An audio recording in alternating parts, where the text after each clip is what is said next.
I forgot to start recording before I said all that as usual, but yeah, we're just testing a newer build of the Twitch Enhanced Broadcasting Beta for OBS. We're already popping off with Hunter with the resub again. Hunter, thank you. I've updated my theme here. Actually, we're not using the new theme. What happened? Oh, that's really annoying.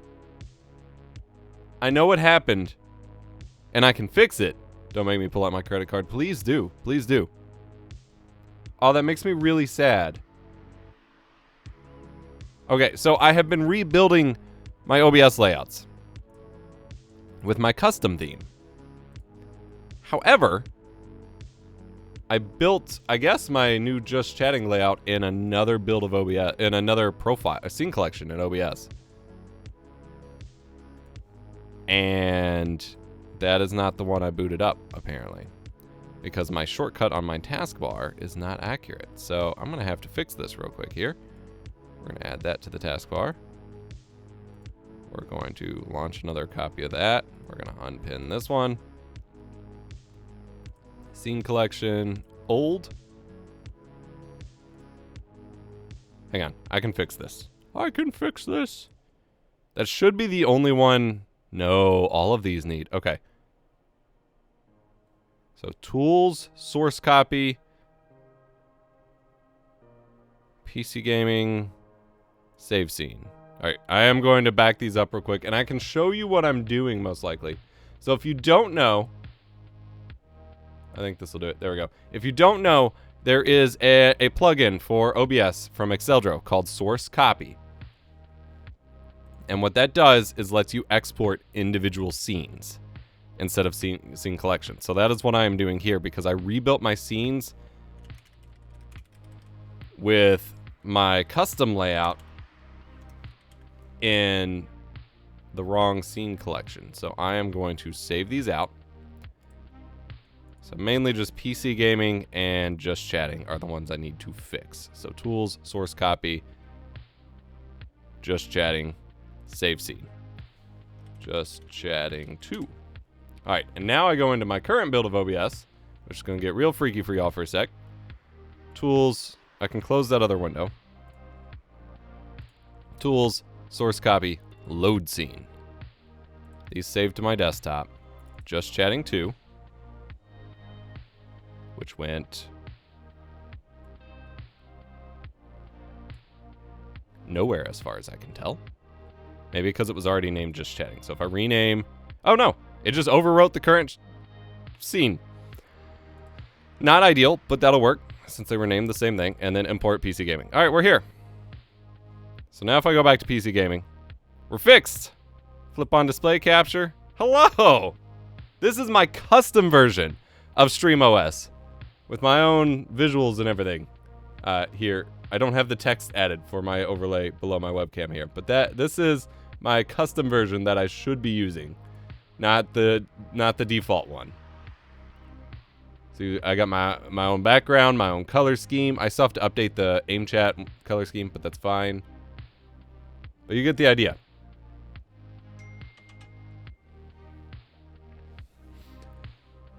That's what we have going on here. All right.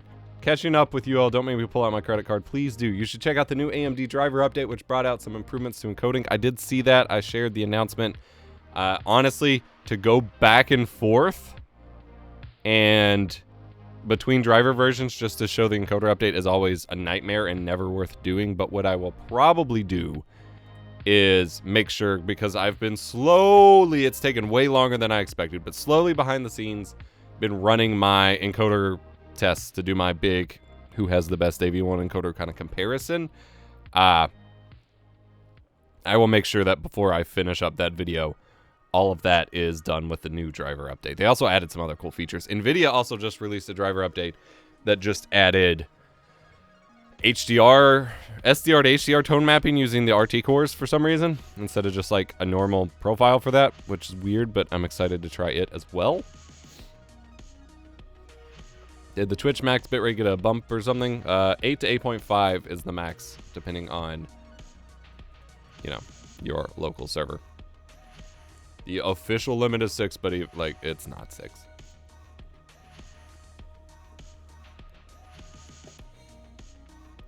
who has the best AV1 encoder will probably change like every 6 months. Probably. That's honestly, yes. That is why I haven't made the video. People keep asking for it. It takes weeks and weeks just to encode the samples for this and run the VMAF analysis. And then I have to cull all that data, analyze it, check it, to my eye to make sure it matches up, write my conclusions, and then build a video from that. And so things keep changing. And so there's really no point in making the video right now, which is really frustrating. Like, it's better to just keep changing it as I go, I guess. To keep demoing it, rather, as I go. So I want to show you all something that you may or may not know about.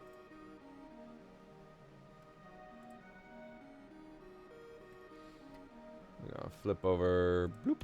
And I'm sorry I don't have the text labels ready for followers and bits and stuff. I've been building my OBS layout in 2 different OBS scene collections, apparently, and didn't realize it. And so I had no idea I didn't finish this one. I've been super stoked for everything. And like, that horizontal bar shouldn't even be there since I have it below the window. But then I need something else there, so I need my other taskbar brought back in. It's completely unfinished, but not the point. This is Stream Guides. This is my website. Here, I will just hide me entirely. This is Stream Guides. This is my website for my reviews, my write-ups, my tutorials, things like that. I have struggled to keep it updated over the past year or so, and I will post this in chat. Hello, Pixel Turkey. But like, if there's a long version of my videos that has like a little bit more granular detail, it's gonna go on here. And I'm trying to get people to help out with it, but it's difficult. I've tried it a couple times. It did not go well. I'm trying to get people to help out with it so I can cull through the backlog, because I have so many videos. Like, I need all of my videos turned into tutorials on here. And I tried AI. It did not go well. It was just a waste of time. But, like, for example, with my recent quality degradation video, I had this up like 3 days beforehand. And it has the step-by-step tutorial on setting everything up in case you need it. And then I went ahead and threw my video. Actually, I never even put the video on there. So there's that. You get the idea, though.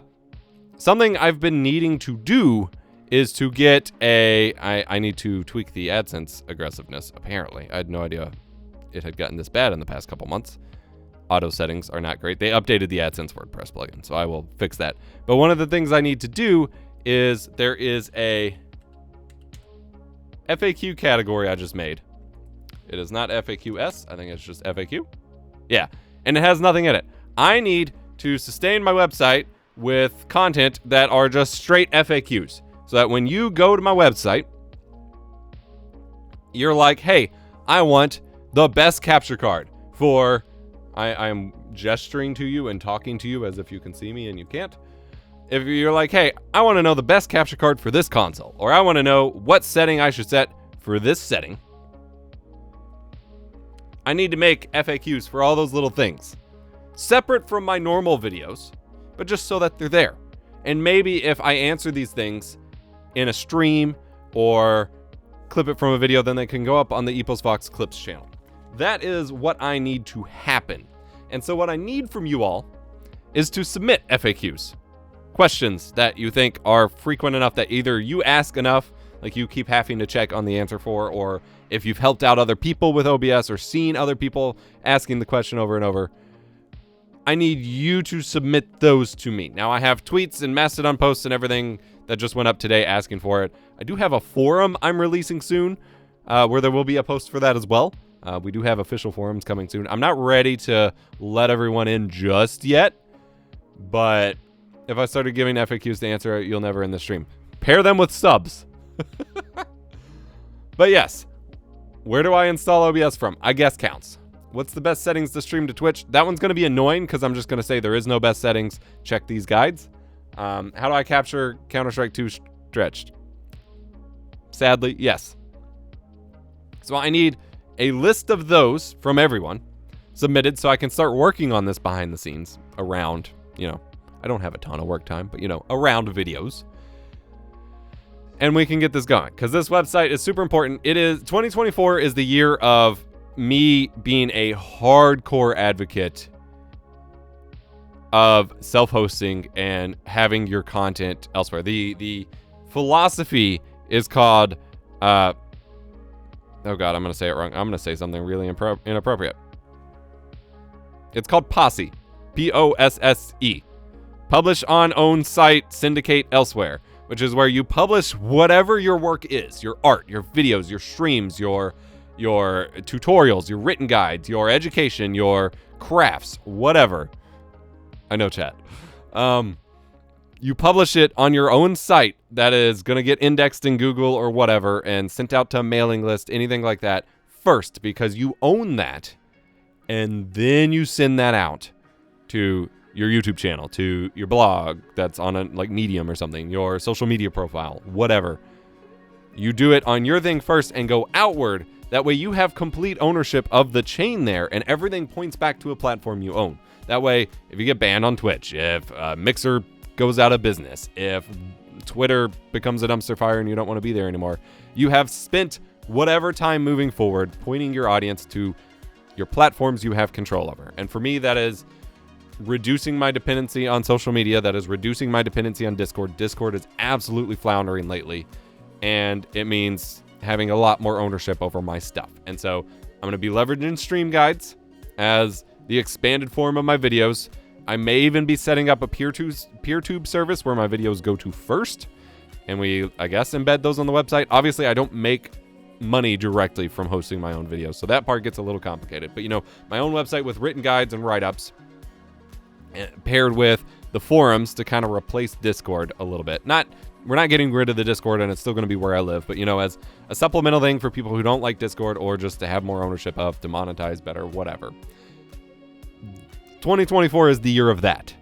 And so I am going to go hard on making sure everything is paired with a website post here. And so, like I said, I will need your all's input on that. I'm seeing a few. How do I stream on TikTok from OBS? Well, the answer, sadly, is you don't for 99.9% of people.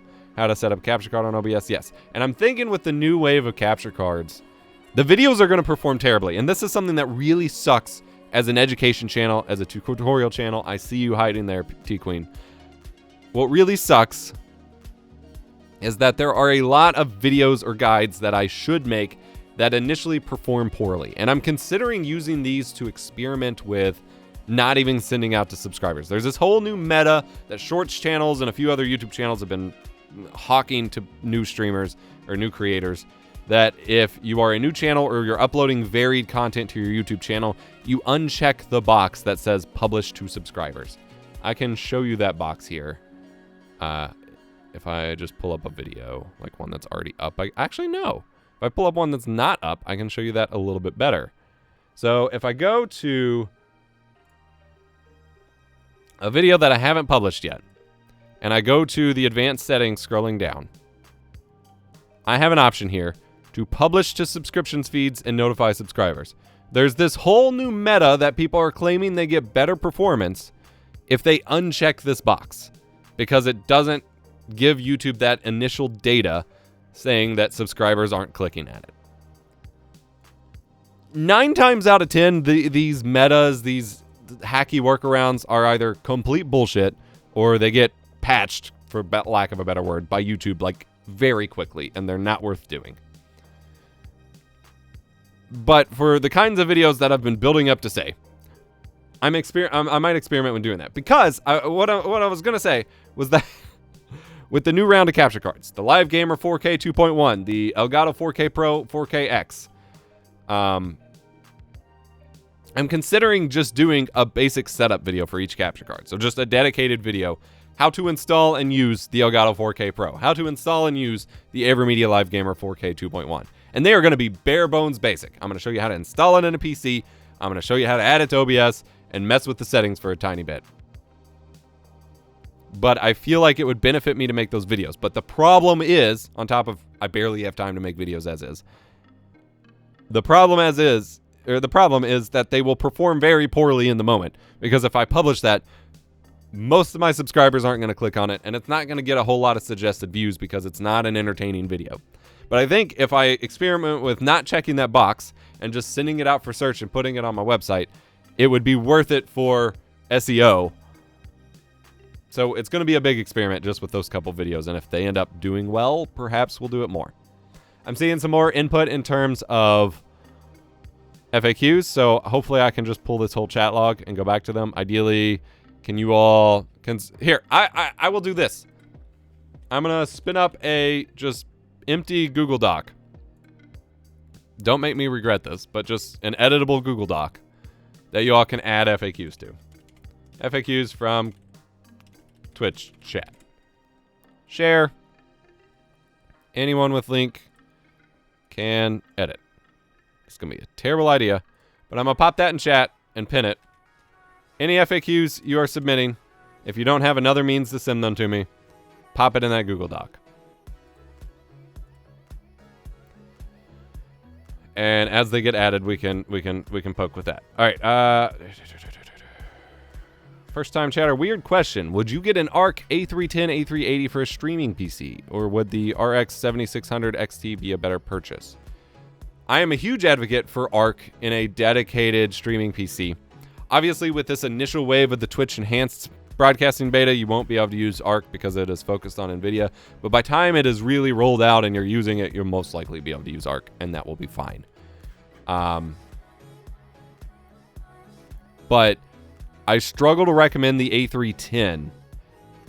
The A380 would be fine if you're just doing like 1080p console streaming or dual PC streaming, like super basic with just a couple sources. But if you're really doing like big, intense compositing loads versus just raw encoding, you know, like your OBS scenes, once those start getting intense or you're doing 4K or something, the A380 will struggle a little bit. You really want the A750 or A770. So if the 7600 XT is cheaper for you than the A750 or A770, and the 7600 XT has the encoder, I know there's some weirdness with their cheaper AMD cards, then whichever is cheaper and easier for you between those two. I tried unchecking the notify sub things. Results have been about the same. Yeah.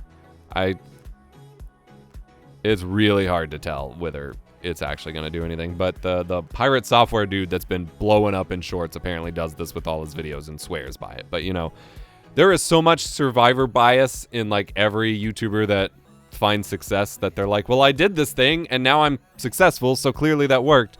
When all of those little hacky workarounds are not things you can actually track and, like, know. Would you run a stream with AV1 since the largest majority of people don't actually have AV1 decoding? Well, that's the thing. With the way you're on YouTube, it's transcoded so everyone can watch it. With Twitch, with the updated enhanced broadcasting, when they roll out AV1, you will also be sending H.264 for everyone else to watch. But also, yes, there is software decoding. Virtually any CPU that anyone on like any sort of worthwhile computer can decode a basic 1080p or 720p stream in AV1 just fine. TVs for going back to 2020 have AV1 decoding. The PlayStation 4 Pro has AV1 decoding.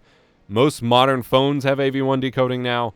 And older ones than that will handle basic 1080p, well, probably 720p, 480p streaming playback fine. But as a backup anyway, with this kind of Twitch beta, you would be sending both, like the enhanced beta would configure you to send both. And especially because of browser compatibility.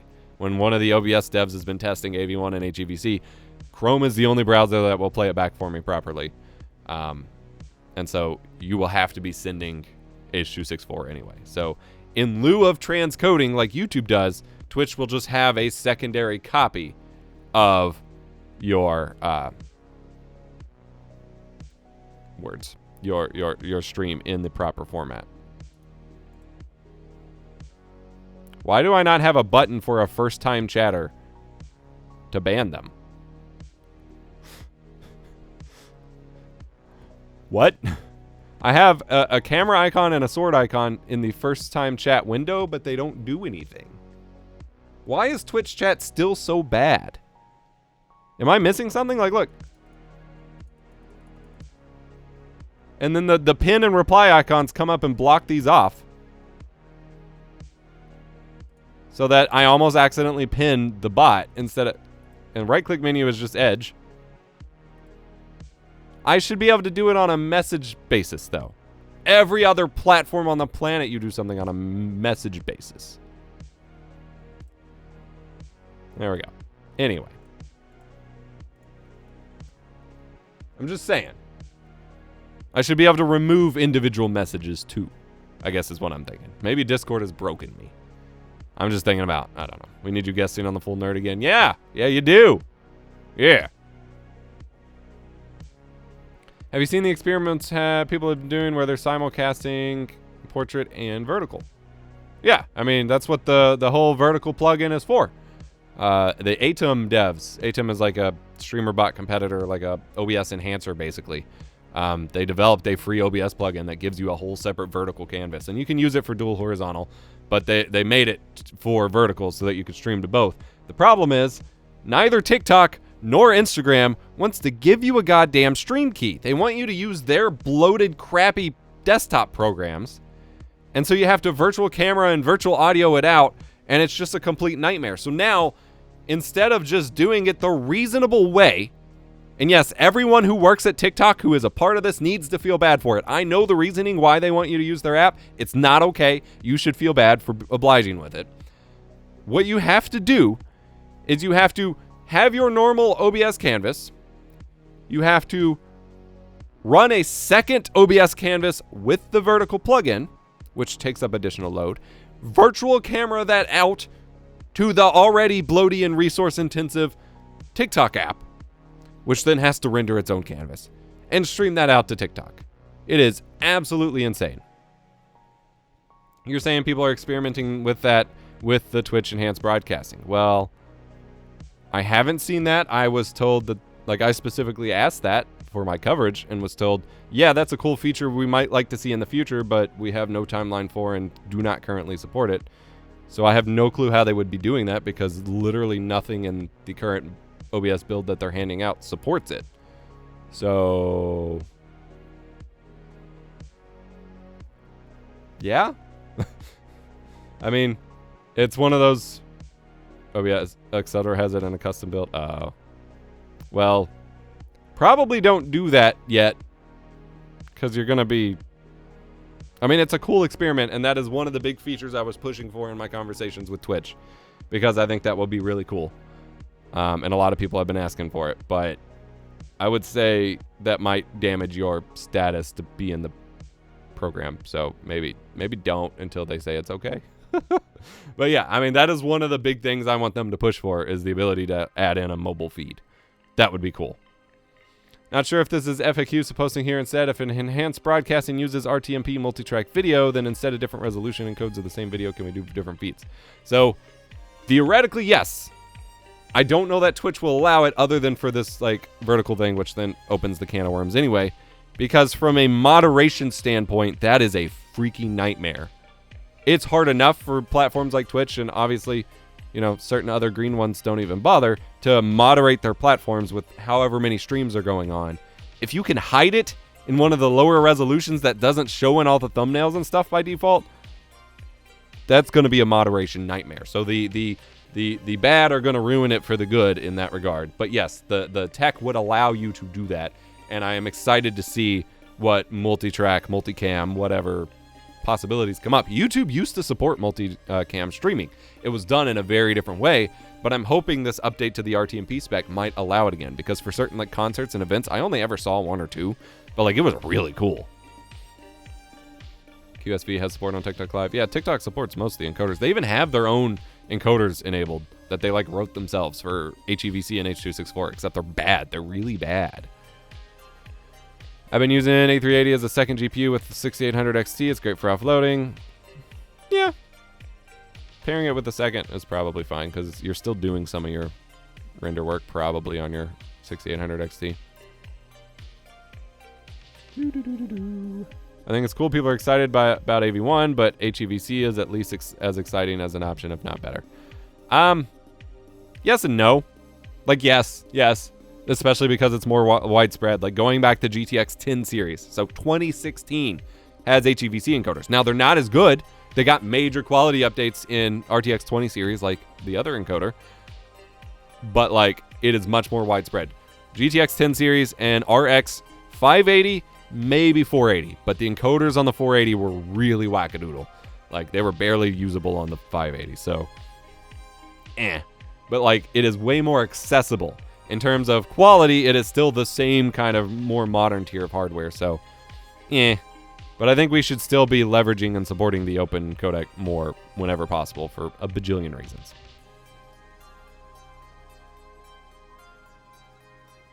Should I do dual GPU setups to get AV1 encoding? No.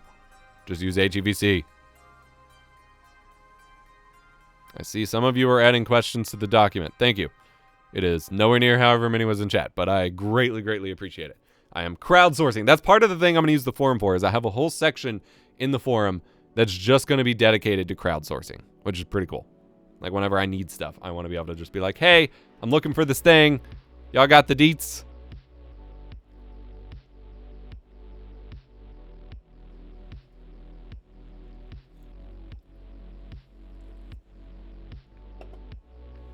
Let me take a look at what you all added. Why does Elgato Capture Card duplicate some of my frames? That's not really Elgato specific, but that's easy enough to answer. How do I send stream output audio from OBS? Okay, the frustrating part here too, that I don't know where to draw the line with, is a lot of these are like what my OBS course was built for, which glitch.mov, by the way, you can pick it up for yourself. My definitive guide to OBS answers all of these granular questions. I don't think it really competes with that to put some of these, or even all of them, in the website, because not everyone's going to look there, and people still want the kind of hand-holdy stuff from the course anyway. But like, I don't know. It's really tough. When streaming FPS games, should I use HEVC, AV1, or H.264? There's going to be nothing specific to the genre of game you're streaming to answer that. Okay, that's a question for you all to answer, I guess. How would you expect an FAQ to be handled if the answer to the question is that's a dumb question? Like, not to be insulting, but like there is no answer to that question. Like, do I just say that? Do I just be like, that's not a factor, so don't worry about it? Or do I just not include it? Or do I make a list? Well, no. I was going to say, do I make a list of questions that have no worthwhile answers and just put it in a bullet list? But then if you search for it, it's not really going to come up. Because the goal is never to insult someone. Like, if someone has a question, an educational environment should never make them feel dumb. But a question like that, like the answer is any. Like, my answer would be AV1 because it's better, but like, obviously it depends on if your platform supports it or whatever. So, like, what do you have access to? You could look at the Twitch Reddit. I don't want my eyes to bleed. Albert Wi-Fi, fan from Taiwan. Wow, thank you for stopping by the stream. Appreciate y'all hanging out with me. A little bit of random stream today in terms of timing. We have some pretty crazy family stuff going on behind the scenes. So, like, I have not worked in a week. We've been dealing with a lot. So this is just me trying to squeeze in a couple hours for working here. And then moving forward for the next week or so, like, whenever I do have work time, I will have to work on my Elgato review. I'm going to try to make it the best I can. If you have any questions about the upcoming Elgato cards, obviously I can't answer right this moment, unless maybe we get some subs going like last time. No. But I do want to make sure, like, I'm trying to make sure when I have this much runway ahead of a video releasing, that I try to squeeze as much value into it as possible. So if you have questions about the Elgato cards, I guess send them in chat, and I will try to take note of them for that as well. Does it make sense nowadays to have a dual PC setup? See, that one's so hard to answer. And it's frustrating because before the answer has always been no, but also yes. But then leading up to this Twitch update, I would have said no, just like as a default answer. Like there's plenty of reasons to have one, but the aggregate answer would be no. But with this enhanced beta update, we're going to use all these extra encoders and stuff anyway. I'd kind of say yeah. But would be great if Wave XLR had native ACO adapters. Yeah, not really built for that. I mean, the Wave XLR is not really what you should be using if you're wanting to use Ableton anyway, for a wide gamut of reasons. And it's funny because it uses ACO internally for the mixing. I'm dual PC. I use Invink, Tarkov, and DayZ. Foliage is annoying. Okay, why are you... Like, here's... But what does dual PC offer you for that foliage? Because you presumably have Invink on your first PC. One minor issue with HEVC, desktop browsers do not natively support it. Yeah, there's quite a few issues. I mean, they do, and they don't. It's really confusing. Chrome does. The rest of them don't. Even the Chromium-based ones, which is stupid. Like, I've never had any trouble in Chrome with Direct Play HEVC. But trying to play back Rodney's HEVC stream in Edge and Firefox gave me all sorts of issues.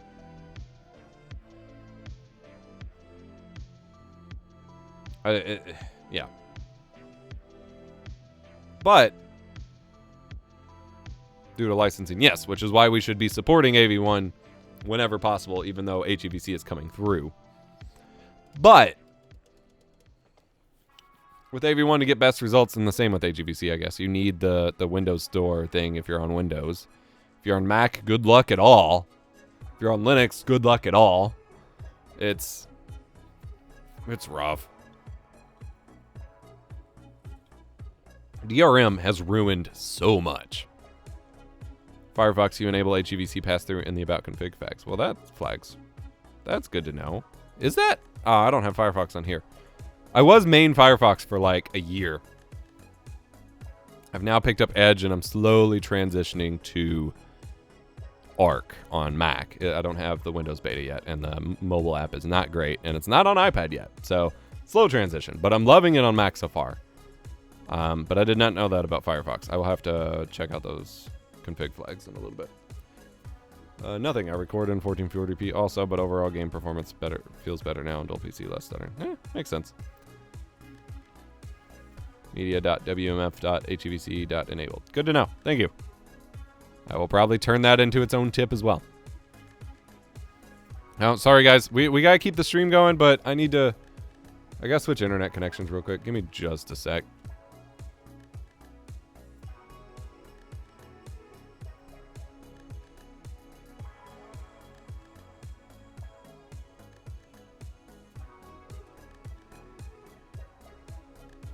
Wow. Never mind. My Stream Deck has completely disconnected from OBS. Thanks, Stream Deck. I think it's because I launched that other portable OBS instance. It like freaked out. Okay. I want to say I'll even pull it up here. Hold on. We'll bring back my webcam. I love the Stream Deck, I don't know, was it 5.0, whatever update for OBS that added all of these extra OBS options. They basically implemented the WebSockets update that the Marketplace plugin was using and that StreamerBot uses and whatever. But with that, it absolutely hates whenever you're using multiple OBS instances, which I do constantly. And even now, I still only have the one open, but it's just sitting here waiting for OBS, whatever that means. Even though it's there. It just won't reconnect. I'm going to try to relaunch the app. But, like, I love that update and that they... Hello, keyboard. That they added in all those extra features like filter toggles and whatever. But I absolutely cannot stand how flaky it is with recognizing OBS now. Yeah, even now. Relaunching the app doesn't do it. I'll have to relaunch OBS. So, like, it's just useless to me now. That's crazy. And so, like, it lied to me and said my multi-action. Oh, whoa, what did I just do? Wow, I did not want that. I moved it to a folder. It lied to me and said I did it again. It lied to me and said my multi-action worked just because it fired the button, but it didn't because none of these can work. This sucks. And the Stream Deck is like my favorite thing.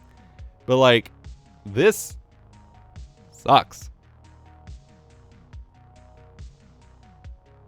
I wish Twitch had an official shout out button for the Stream Deck. Yeah, seriously. It's a lot harder to shout out YouTube chat too.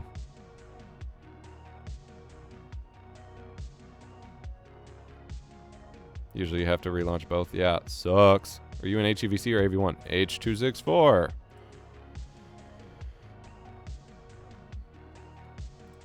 Most of Asia Twitch streamer not really care about stream hardware setting and audio setting. Yeah, I mean, most viewers anywhere don't care about your stream quality. They care about what you're doing and how entertaining you are. Most viewers do not care about your quality. Period. Why I moved everything to StreamerBot? Yeah. All right. Anyway, all right, we're gonna try to fire up the backup internet connection again here. Wow, it reset. Mother.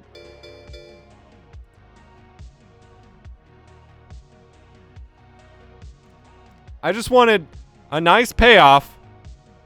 Hunter, hype trade, 5 gifted subs. Thank you so much, Hunter. You unlock the real stuff. Why is it not transition override?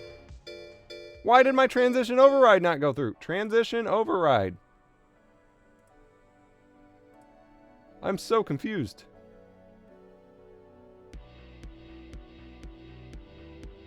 I want to just demo this thing. What? It's just completely ignoring my transition override. This must be a beta bug. Well, thank you, Hunter, for the gifted subs. Sorry, my OBS is just completely failing here. Thank you so much. Welcome to my McDonald's Wi-Fi internet connection here. And I guess I can give you the full experience. Hey guys, I'm really sorry my internet connection is just completely freaking out. Oh, we got so many pop-ups on this Wi-Fi.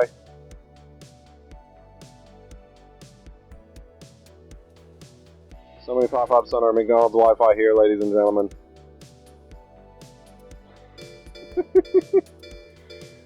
This has to be a bug with the beta build. I have to report it. That it's not keeping my transition overrides. I had this all planned out. It went so great when I was demoing it for the video.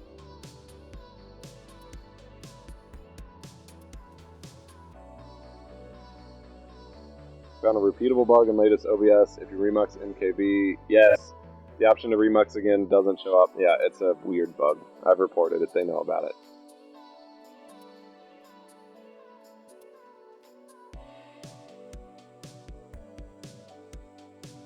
This is my MySpace Space A layout. Using the degradation stuff from my latest video. Yo, what mic sounds amazing. This is the SM7B, y'all. This is what everyone wants so bad. Oh, I need to plug my phone in. Give me just a second. I do want to use, like...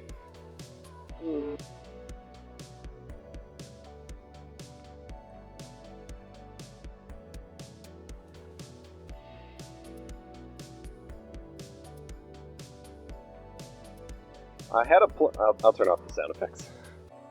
I know it's grating to listen to after a while.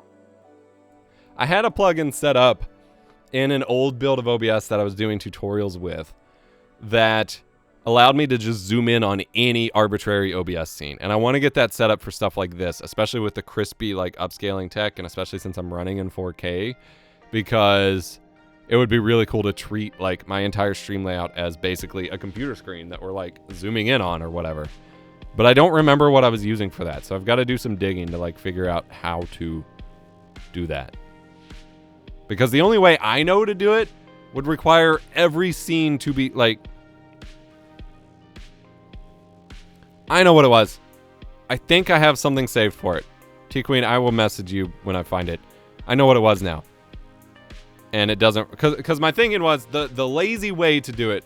Yeah, the pan, rotate, zoom, Lua script. Yes, it was that. Because the lazy way to do it would require you to have all of your scenes nested in one scene, and that one scene is like the program monitor, and then you just punch in with like filters. But that would be a nightmare to actually switch between. But we can probably set this up right now. You already do. Rip. Pan, zoom, rotate, Lua. Yeah. I covered this in my OBS course for like the tutorial punch-ins. I probably made a video on this. I have a composite scene. Fudge. That sucks. Okay. So it's this pan, zoom, rotate script, but it's combined with one that maps to your mouse, although that doesn't work if you're not on the desktop. So I need a way to easily control it, like map the faders. Here, I will show you. Map the sliders here to the faders on like the Stream Deck Plus or something.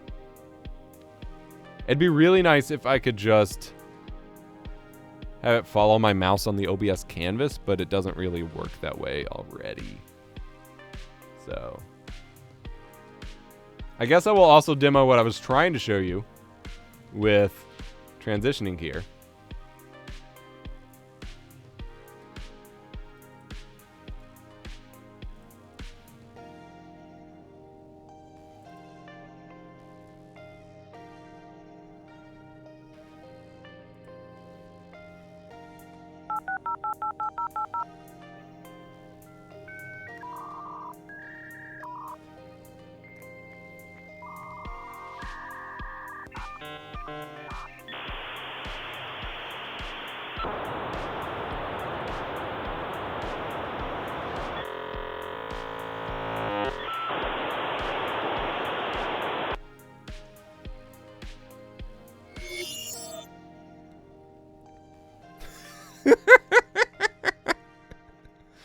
I think it transitioned too soon.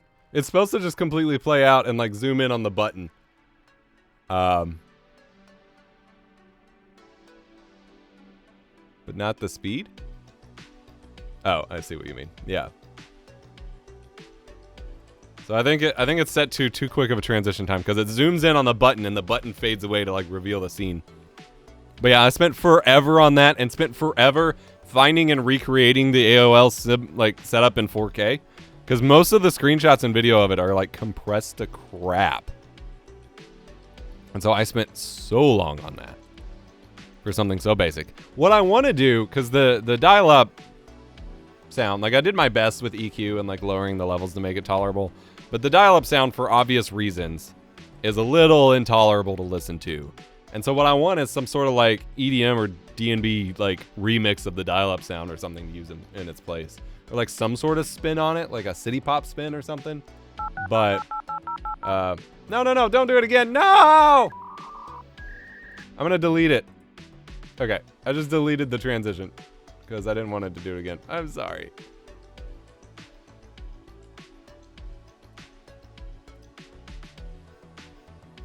I broke OBS. Oh god, it's still processing. It's still processing that the transition is happening, so it won't process another scene cut until this whole thing is played.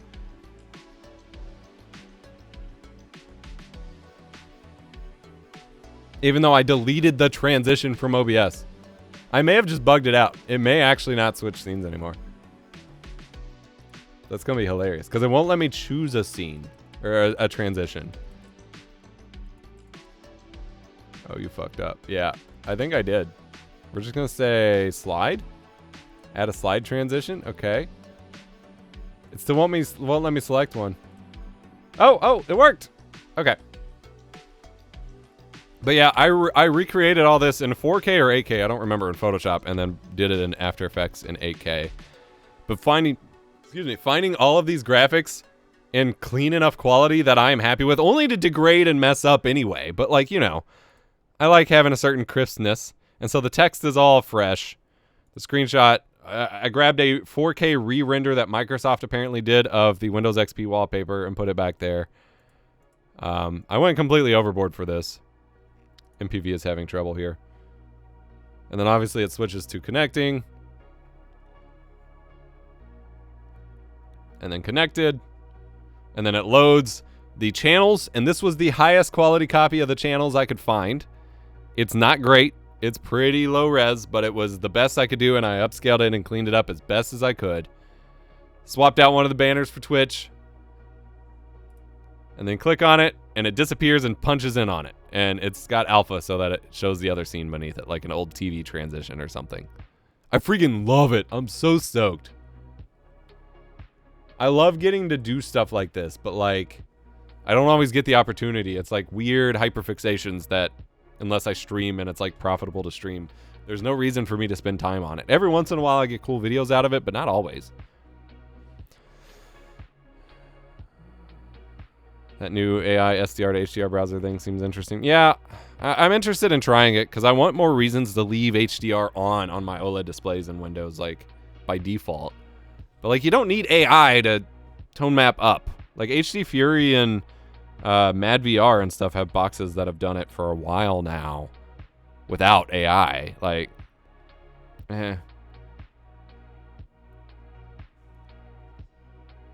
Tutorial on prepping WebM files would be cool. I mean, I've made videos on optimizing your media sources, and ultimately my advice is to avoid WebM like 90% of the time, but I still have to use it sometimes.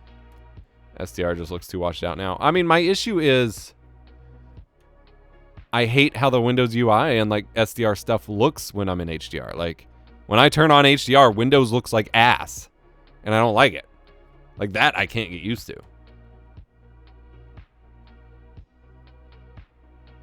I could have, well, I guess I couldn't have demoed it because we're not in HDR, but yeah, I'm going to play around with it soon on my Alienware QD OLED and on my LG CX, which is what I'm on now. Wow, we got quite the list going now in the Google Doc, and T-Queen said they'd send me the chat list, so that works.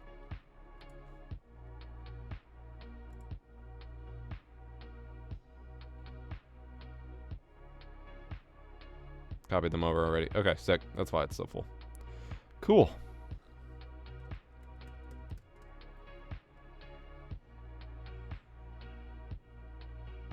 Oh yeah, I had a question. Any from Brody Storch, any Twitch enhanced broadcast settings groundbreaking right now? I mean, the groundbreaking part is that there is no settings.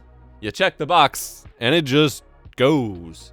But I mean, at the moment, we're purely testing how different computer configurations handle the multi-track encoding, how OBS holds up, that kind of stuff. And so there isn't really anything fancy right now. It is purely just, does the infrastructure hold up? Does your computer hold up? That kind of thing.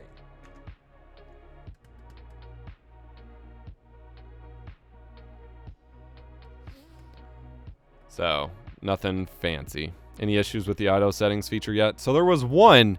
It was a bug, but they're working on fixing it. So the last time I streamed with enhanced broadcasting, we were surprised and everyone was elated that I had 60 FPS in the like 360p and 720p quality. Apparently that wasn't supposed to happen. Apparently by default with this current, oh, my Mac went to screensaver. I was like, what? Just closed. Apparently what is supposed to happen is, like, with this phase of the beta, like, they are purely delivering from basically everyone 1080p 60, 720p 30, 360p 30, assuming you can handle all three of those. The reason I got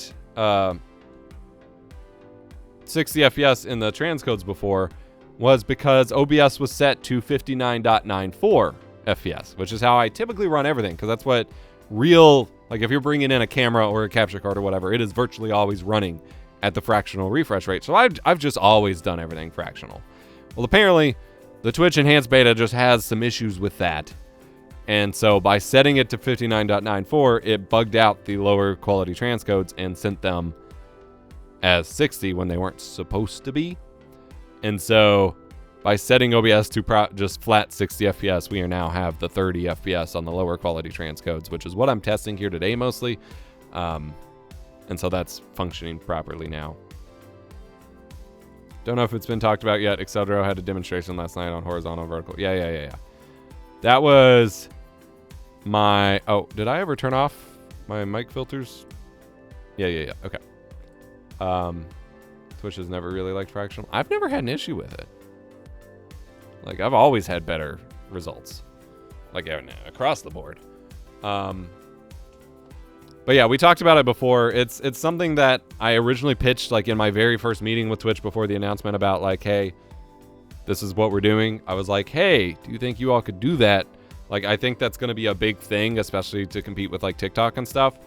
It's going to be a moderation nightmare having two completely different streams baked in one. It's going to be so much harder to filter and find stuff. Like, it's going to be rough. And, like, right now, the whole point of this is to give better quality transcodes to those who are, like, on lower quality internet and connections and stuff. The vertical separate canvas thing would just be, like, an add-on. So, for right now, it's just future thinking as far as I'm concerned. Do you think they'll open up beta features to be user configurable under something like an advanced settings option? Honestly, no. Like, it's possible. I've seen the conversations about it, but, like, getting the UI for it will just be a nightmare. And, like, there's no point. Like, it's cool if Jimmy Joe Bob with his triple PC setup and his triple 4090s and ARC for some reason, streaming Tarkov with 2 viewers, wants to put in every X264 flag and InVinc flag under the sun that are already baked in the preset they're using, and claim that they're getting better quality for the same bit rate in, like, minor ways. But that should be no one's priority. Like,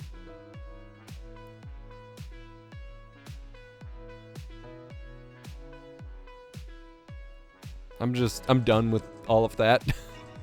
But, like, the UI for, like, controlling all of that is going to be a nightmare. And there are no real advantages to it at this point. The InVinc and X264 presets are there for a reason. And they're all you really need. And, like, the auto config, once you have stuff available, will just choose the best settings that you can stream. So, like, what are you going to do in advanced other than mess it up? Us nerds tend to get too lost in the sauce over the tech and never ask who is this for, what is the goal? Exactly.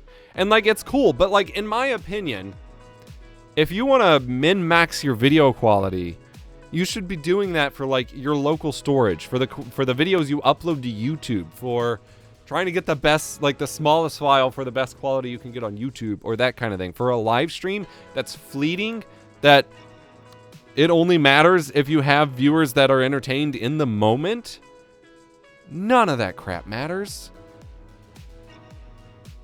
It's a waste of your time. Lossless to YouTube. Sometimes lossless to YouTube ends up with worse results than compressed. So, not exactly. If the tech has come to a point where we don't need to mess with it, that's a beautiful thing. That is what I've been saying about Twitch Enhanced Broadcasting. That, to me, is the new paradigm. With modern InVinc, modern QuickSync, hopefully next generation AMF, it's good enough that, like, you don't need to worry about it. Especially when you are still going to be bitrate limited. It's just, you can only go so far. I don't know. I had a very bad habit of digging through the internet for hours for the best settings possible, and it killed my motivation to stream. Yes, this is everyone's issue. So many people get so focused on doing it the best way or getting the most gear or whatever, and I hate all those people that get on Twitter or their YouTube videos and, like, all they have to say is, just do it. Just start. Whatever. But also, so many people just need to hear it at the same time. Like, whoo. No one cares how your stream looks if you're boring. Trust me. That's why I don't get very many stream viewers for the 15 years I've been streaming.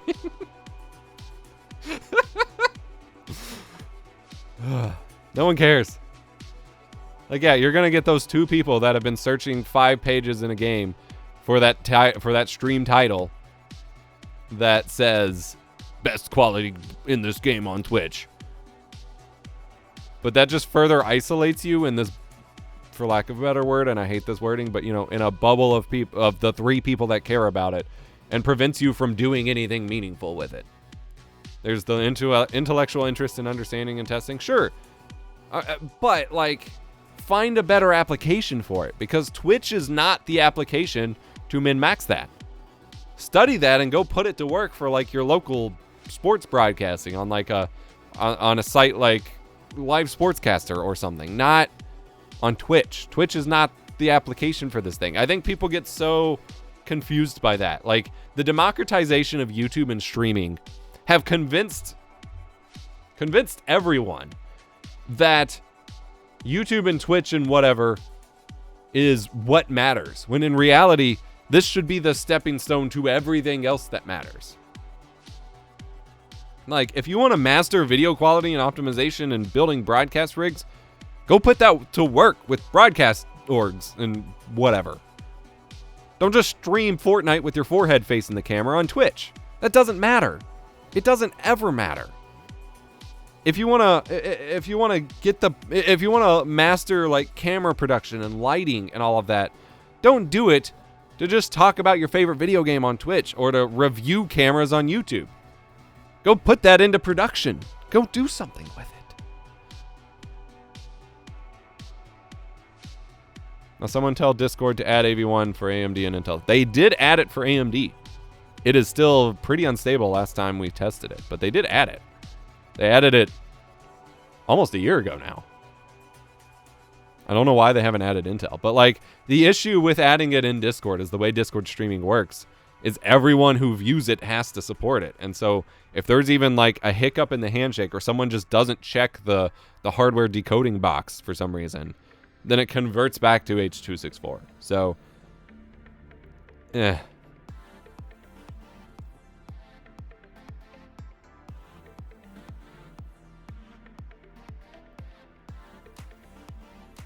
feel like they think a preset like slow is so good, but they say, oh, I saw pixels and bitrate. Yeah, like, the obsession with reaching X264 slow, which I have been speaking against since 2019. The obsession with that has convinced people that if they reach this preset, which was never designed to run in real time anyway, their stream will be perfect. And then they find out that it's not. It doesn't look great. It doesn't. You're still bitrate limited. But also, no one cares if the foliage in your ugly ass survival game is pixelated. Everyone's is. You can't even like record a video in lossless and have it not come out pixelated.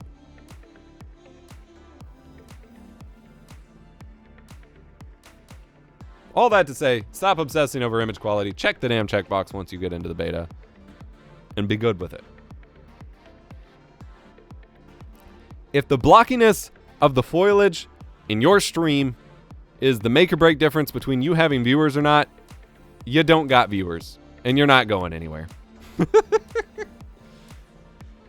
I've seen some people running 30 series cards actively admit they use CPU encoding. I know, it drives me nuts. I have never seen a real comparison where anything but placebo, like in people's heads, actually shows that X264 slow looks better than NVENC. Every once in a while in shadows. So like a game like Silent Hill or Resident Evil, every once in a while there's a little bit better performance in shadows with X264 slow versus modern NVENC. But that is a rare instance, and the trade-offs usually aren't worth it because, again, no one cares. There are some issues with GPU encoders being optimized so heavily for gameplay focus that where your webcam ends up more pixelated on the GPU encoders than X264. But again, no one cares. No one should be looking at your forehead when you're playing a game anyway. When you're actually moving, probably. But also, one of the OBS devs has been working on region of interest encoding, which allows you to prioritize your webcam a bit to help kind of compensate for that. And with cards like the AMD MA35D I talked about, has AI-based region of interest stuff that they're going to be working on. That stuff's going to be really cool too. So like, that is changing over time. Just not available yet.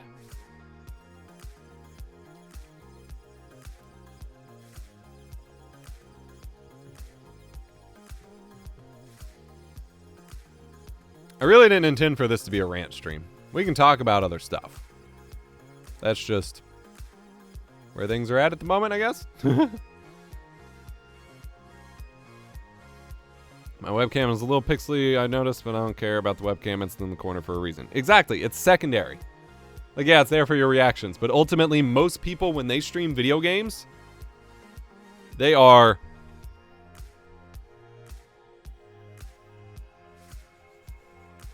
I'm sorry. Like this.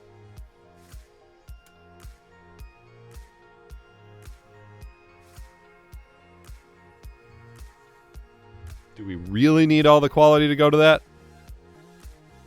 Hunter! Let's make it an even 100 gifting subs. You mad lad. Woo! 18 gifted subs. Let's switch. I apparently don't have the alert scene on here, so let's get it going. I'm going to add the alert scene. So when we re-imported my Just Chatting scene, the alerts overlay went away. So I'm going to go ahead and add that back in.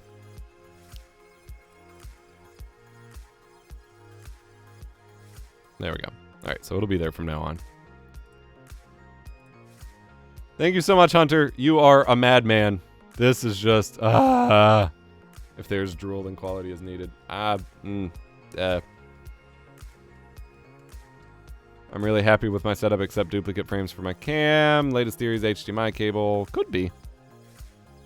Thank you so much for the gifted subs, Hunter. Whew. Y'all have been spoiling me lately. Seriously. Like, I'm pretty sure the last 2 streams I've had more gifted subs than I've had in my entire career. So, thank you. An OG 80 Cyberpunk VHS old internet overlay pack would be awesome. Yeah, I'm working on it. I'm getting there. It's one of those weird things where, like, I want to put the creative energy into making it for myself. Like, I have tons of, like, plans. But then, like, I don't want to share it and then everyone else, not everyone, but, you know, a lot of people's streams just look like me. Like, I want it to be kind of original. And, like, I don't like buying stream overlays that look like everyone else's. Like, that's part of why I have... like promoted Nerd or Die so much, because they give you so much customizability. This is not an ad right now, EposVox.gg/Nerd or Die, but you know, they give you the After Effects files to make it your own, and so that's how, like, that's what you should be doing. But like, I don't know. Are they still thinking release by end of year, or is it going pretty good right now that maybe by some... they have not given any timeline, like end of year or not. Like, they have not said anything about timeline. So, it's been, what, 2 weeks? Let's give it a couple months and see where we're at. We're only on beta invite wave 2. Like, a bunch of people just got in. The first wave was just like a handful of us. I want to make my own, but man, at a K, if I can even learn enough to be good at it, seems like a big project. Oh, it absolutely is. Especially if you want it to be like a complete pack for everyone. You've got to make every alert. You've got to make every different frame for every different thing. You've got to compose the scenes. I don't even know how you get it all scripted. Like, the biggest thing I don't know how to do is, like, scripting the alerts, like, outlines and stuff in Stream Elements. Or, like, the resizable chats, which is why my aim chat is still the other StreamOS theme, because I still have to reskin it. It is months of work if you've never done it before. Like, if you have to learn the software to make it in the first place, it's going to be months or a year worth of work. That's why I'm doing mine piecemeal. Like, I spent 3 hours on this, maybe, at most. And that's including just, like, hacking together the Space Hey HTML layout. Like, this is an actual Space Hey profile in HTML and CSS that had to be, like, put together, and then splice that out into Photoshop stuff, then bring that into OBS, set up all the buttons and everything. Have you ever messed with Lottie to go from AE edible text animations to OBS? I have never heard of this. I know After Effects and Premiere and stuff support NDI output now, but like you have to have that stuff pre-rendered or it's going to play like ass and tank your stream, so I've never really understood the benefit of that in real time. Lottie Files plugin for After Effects. Let's take a look. I'll go ahead and switch us over here to my jank scene. Create stunning animations with the Lottie Files plugin for After Effects. ZXP, so I can check that out in a minute. Lots of collaboration crap I don't care about. Preview instantly. I don't care about that. This doesn't immediately make it obvious that it would be useful for this, but is it just like a motion graphics tool? Cause like I don't think NDI supports alpha. Cause like I could pull live vectors. Well, that's interesting.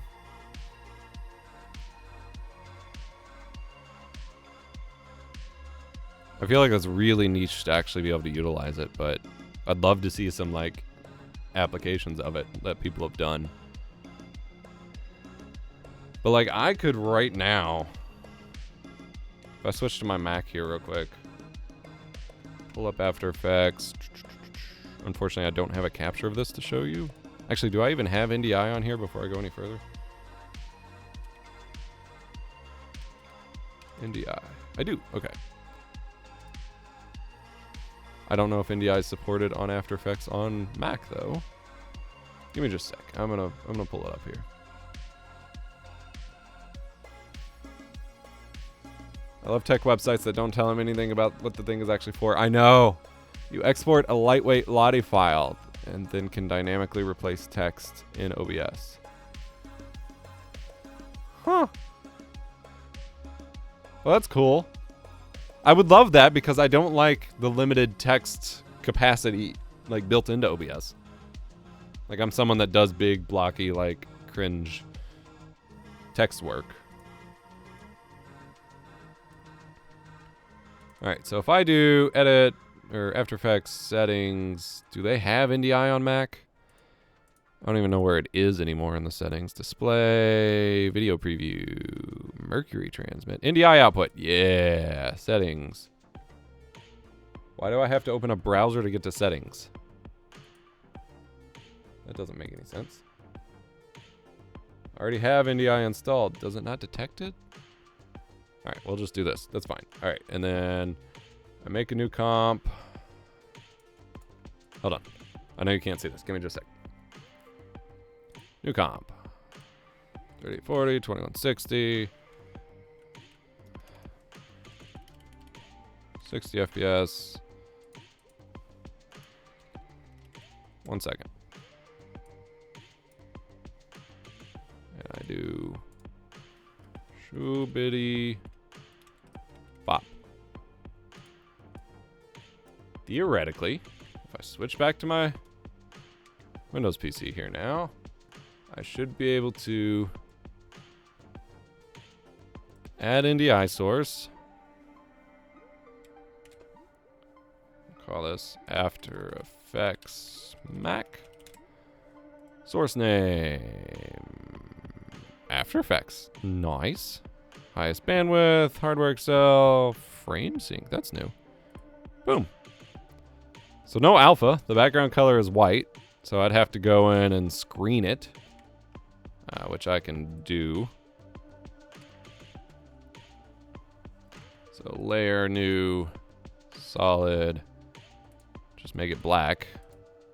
And put that as the background, or have set up the black background in the first place, obviously. I don't know why it defaulted to white here. And then turn that on, and then blending mode screen. It is still showing the white background. That's super weird. There we go. Obviously, we lose some opacity here, but like I could do something like that, and then I can change it in real time.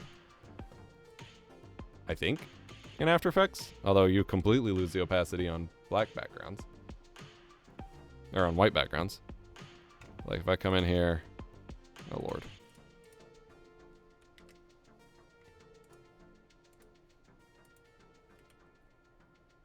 Yeah. Like you can kind of see I'm changing it. Like that's doable. And so I might find a way to leverage that, but because I'd like some really cool titles, but that would be very difficult to like keep consistent projects and stuff going. And I'd only really be able to do like one.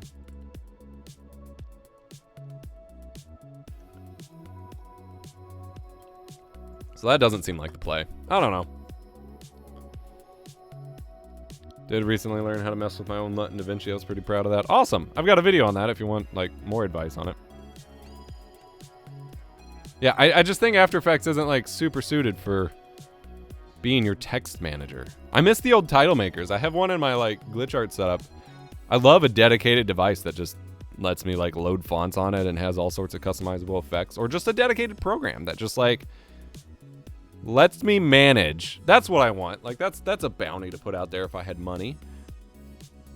I can give you however much Hunter's 18 gifted subs are worth as a bounty for a program that lets you generate titles that can somehow be imported into, I guess they'd have to be browser sources. So it could probably be a web app, kinda. It's got to be able to access your system fonts and then apply like tons of hardcore effects and text style, like Photoshop text styles, that kind of stuff to it.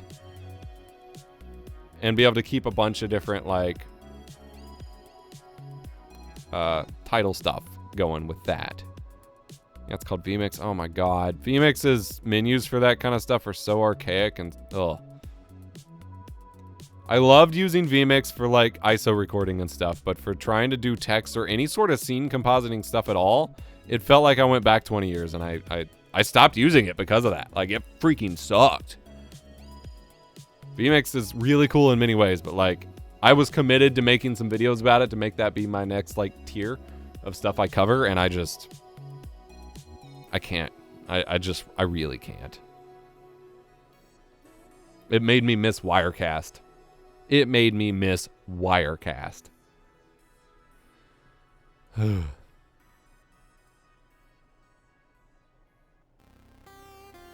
also, it's stable, and OBS with plugins is not. Sure. Everything's stable when you remove, like, all of the capability, or, like, that's not fair. Remove a lot of the capabilities and, like, up-to-dateness and only support X number of capture cards, and... like, that was one of the first things I ran into, was, like, half the capture cards I had in my setup at that point in time were not even supported. Which is, like... I knew they had limited support, but from what I had been keeping up with, like, they were pretty regular to add support for capture cards. But I think that was skewed because they were actually just listing UVC cards over and over. And that they didn't add a whole lot of support. It's better after the pandemic. Well, it shouldn't have to be. It's been around long enough.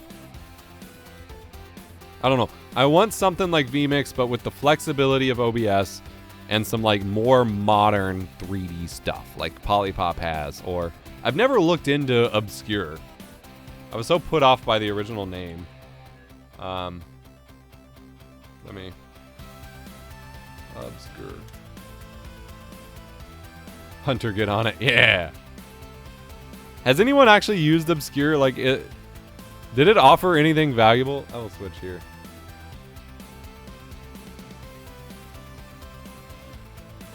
The Unreal streaming thing. It seems so gimmicky. Like, it's not... I don't know. It seems like for the VTuber stuff, maybe. Nothing I can't already do in my VTuber software. Yeah. I mean, I think the accessibility thing for someone like me... I think I already signed up. Oh, I don't want to be a marketplace partner. I don't give a crap about that. Oh, cool. It broke the website. Like, okay, what bugs me here is if it's already Unreal based, why do they need their own separate marketplace for items? Like, why am I not able to use the stuff I bring into Unreal already? Because I have a bunch of, like, Kit Bash assets. Like, the accessibility point I'm seeing here would be the ability to build a level in Unreal, which I have done before, and put myself in it. If I could do that, that would be dope. I have so many cool assets in Unreal that I just haven't bothered to learn, but like I can build a basic scene and set up a camera in it. If I could do that and then green screen myself in and like manipulate it a bit, that would be valuable. That's what I wanted to do when I originally wanted to mess with Unreal, and it was just too convoluted. But it seems like they are somehow limiting you from being able to do that, which seems like asinine, if so. Because that would be the whole value here of using Unreal, unless they don't have the ability to connect through the Unreal Marketplace. I'm going to have to play with it. Originally, I love that I've just sold myself on it now, because originally I was not interested, especially since I knew everyone preferred their own VTuber software or whatever. But if this lets me do what I want, that would be cool. It just seems like it's trying so hard to compete with the existing VTuber stuff that is already stable, and seems to be under-delivering on the cool things it could do, I guess is what I'm feeling from this. So it's hard to, like, know. I tried Obscure, it was way... Oh, Jesus, thank you for the gifted sub! The live editing of the room is cool. Yeah. I tried Obscure, it was way too basic and no support for any of my encoders. Only NVIDIA. Oh, that wouldn't be a problem for me. Listen, I already hired Greg to do something for me. I front-loaded Addy to hire another programmer. Do a review of that other streaming software. Marillis Action? I'll get back to it at some point. It used to be pretty cool and then got behind. They were the first to implement certain things. Like, they implemented AV1 pretty quick and a couple little things, but you could do so much more in Unreal. Yeah. Oh, because the other VTubers use Unity? Yeah.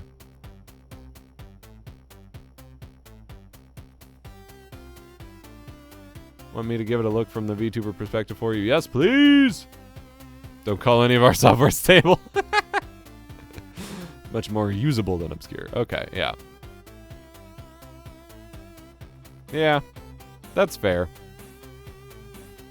Okay, as someone... Yes, T-Queen, to answer your question. As someone who has barely launched a VTuber software, there's got to be a million people like me now with how much it's taking off again. It's like VTubing, I thought it was at its height, like early pandemic maybe, and then it seemed to just plummet in popularity, and suddenly in the past few months it's like booming again.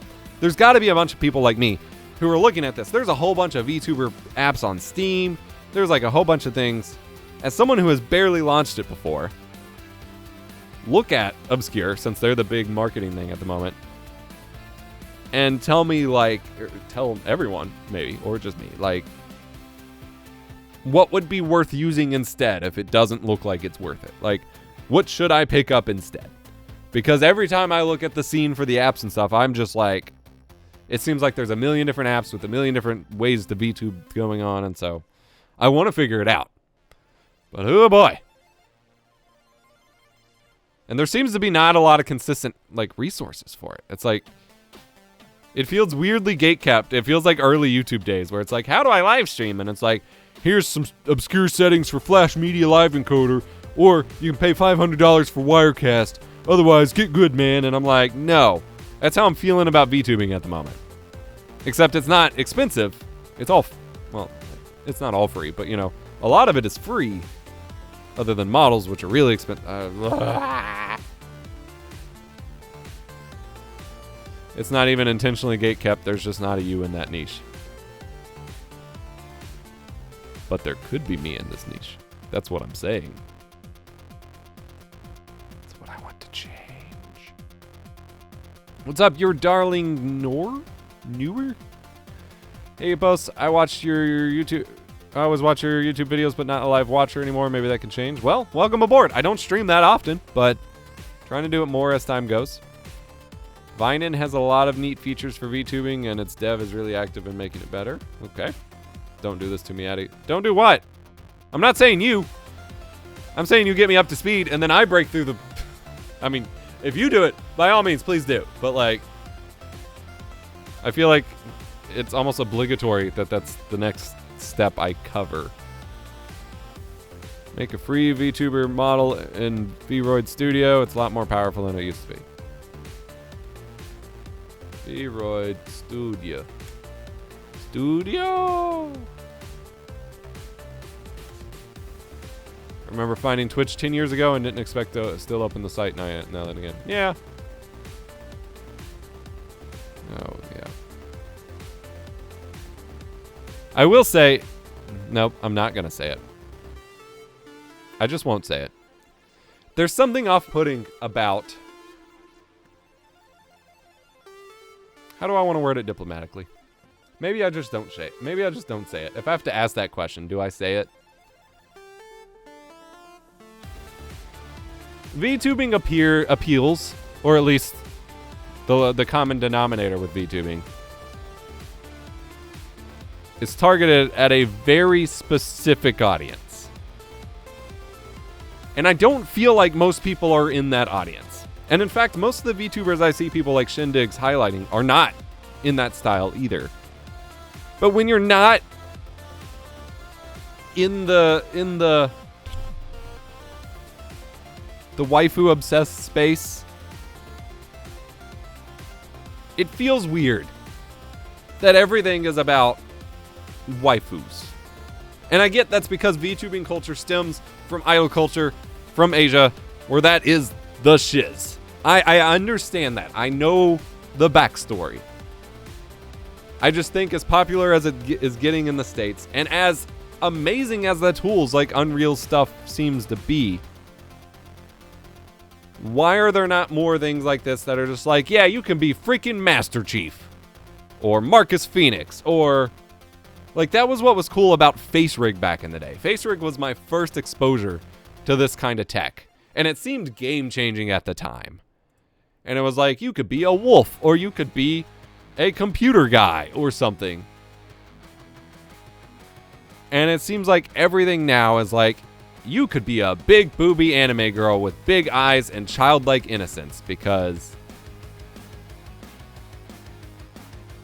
reasons.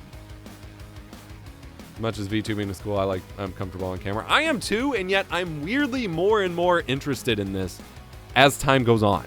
And that is what makes me confused, in a way. Like, I've been talking to T-Queen about making me a model so I can get in on this action, and I have some ideas. And it stems back to stuff I've experimented with in my videos for years. I mean, we have... You're fascinated with the tech. It's the tech. Yeah, I mean, yes. But, like...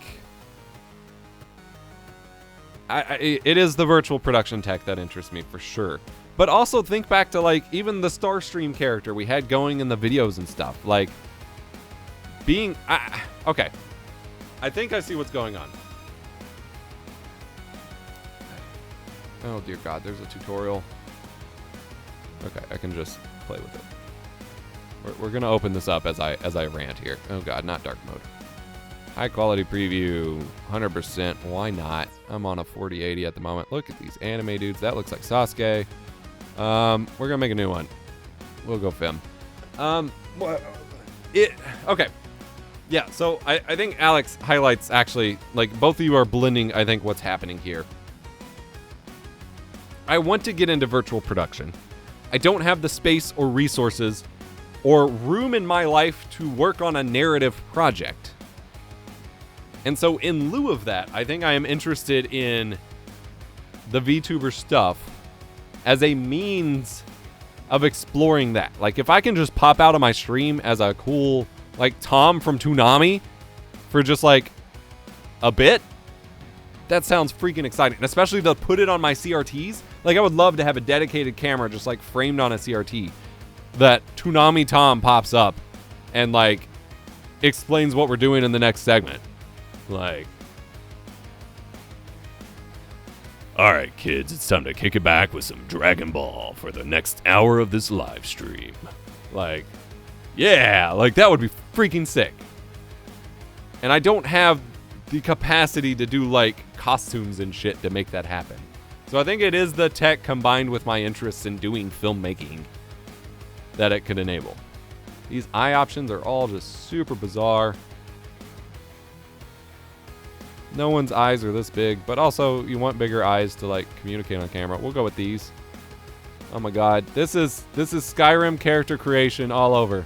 Scornful look is its own slider. That is so anime. Droopy eyes. Oh, no thank you. How far can I zoom? Holy crap. Okay. Oh, whoa, whoa. Oh, hello. Whoa, dude. All right. Rotate eye socket? Oh, that makes sense.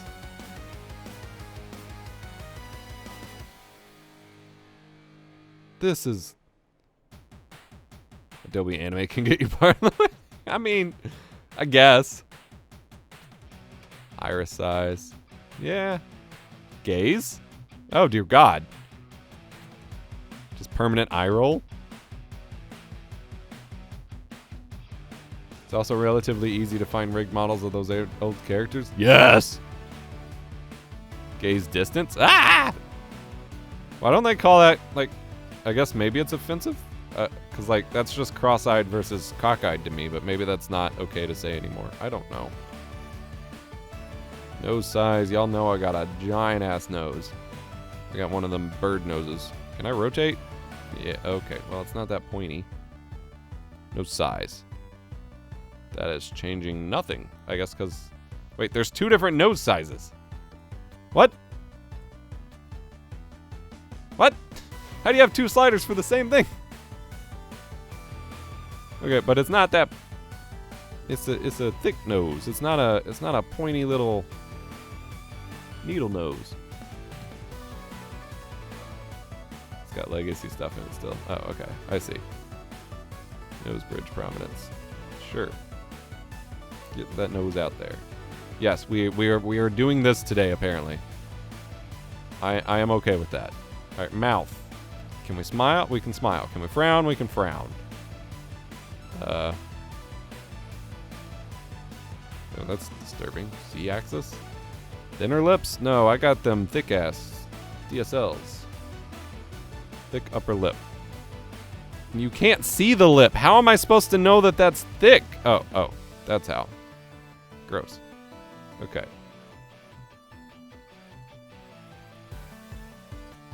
They're separate. Okay. Sure. We'll just pretend that that's accurate. Vampire teeth? On the lip? What?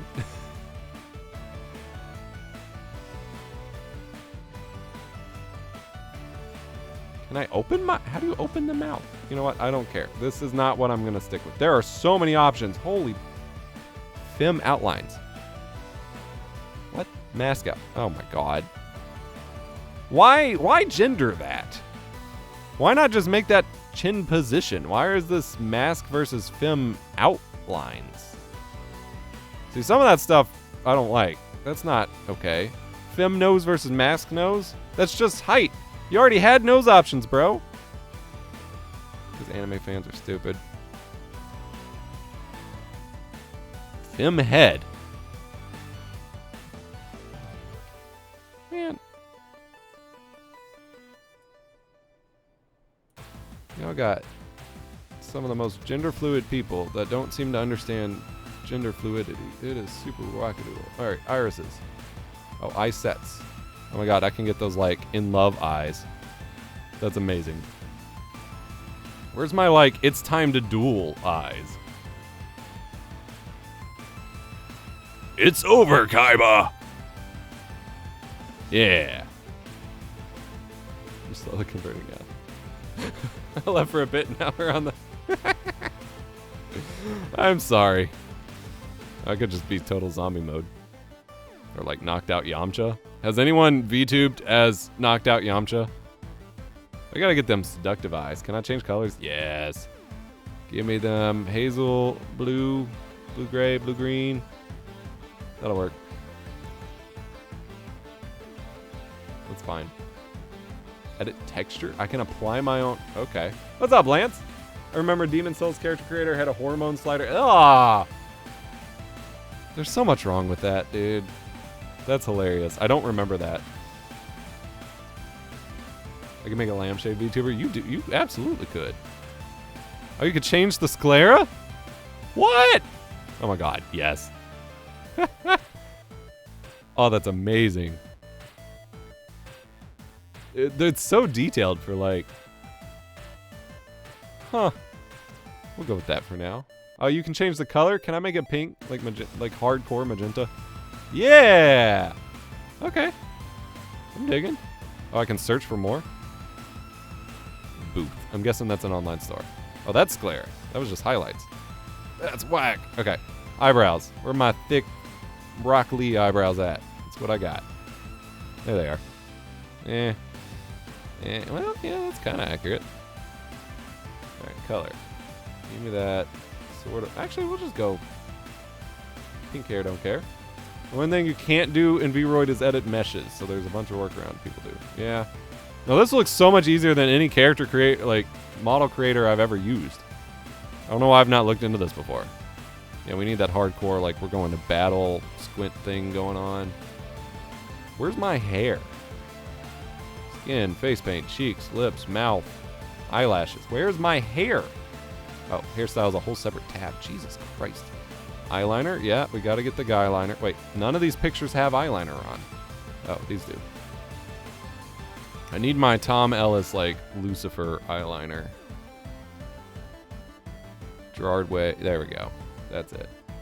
No, we want straight black. Hair creator is insane. Oh, God. That means more work for me. Eyelashes. Do I care? We'll do a little bit like that. Nose. We already did nose. Mouth. These are all the same. No. Can I undo? I can't undo. Damn it. These are all the same mouth. How are you supposed to tell? Whatever. It's fine. Can't seem to change mouth position. Wait, you can change mouth color? What does that even mean? Is that the lip? Okay. Mouth ends. What does that mean? Oh, it changed my smile. Damn it. Mouth. Give me a tiny bit of a smile. Is this the program people use to make VTuber avatars? Apparently. Alright, lips. None of these are like real. Cheeks? How are you supposed to tell cheeks? Let me hide the camera. Look at this. There are no cheeks on these characters. How am I supposed to see anything from this? I'm just not going to mess with it because I'm going to get mad when it changes it. Skin, whatever. Face paint. Oh my god, you get like actual anime. That's hilarious. That's hilarious. You get the Band-Aid one is always so creepy.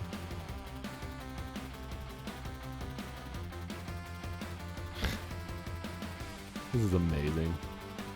Why is earrings a face paint? That's kind of dumb. Expression editor. There we go.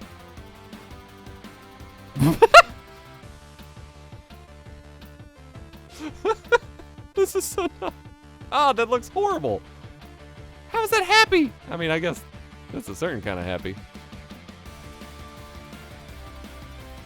Yeah, the problem is all of the skin is like way too white to see any differences in the inflection.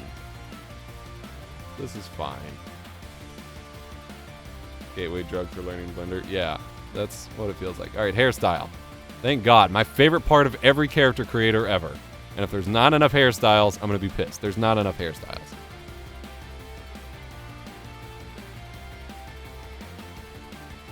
Where's my half-shaved head side ponytail thing?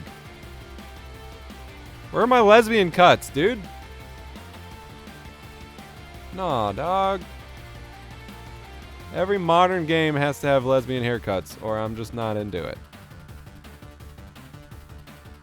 You can build hair entirely from scratch. Oh, God. I don't want another rabbit hole. All right, booth. Booth.pm. .pm is a domain? Oh, dear God, it's in Japanese. Okay. This is supposed to be hair sets. Oh, God, they're packs. Is there one just called Dyke? That's the one for me.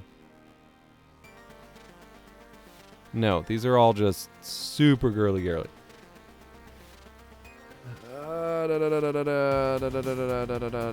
love that there's colors. Splatoon, that's hilarious. None of these are all just... Alright, I'm not going to find the hair I want in an anime marketplace. That's for certain.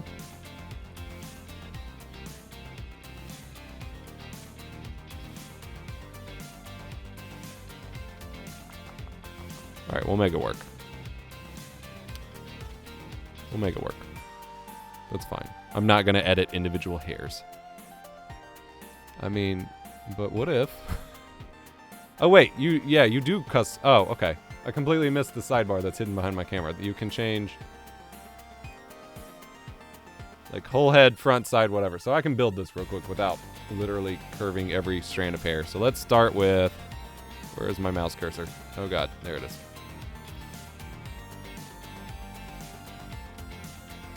Yeah, she hot. No, close.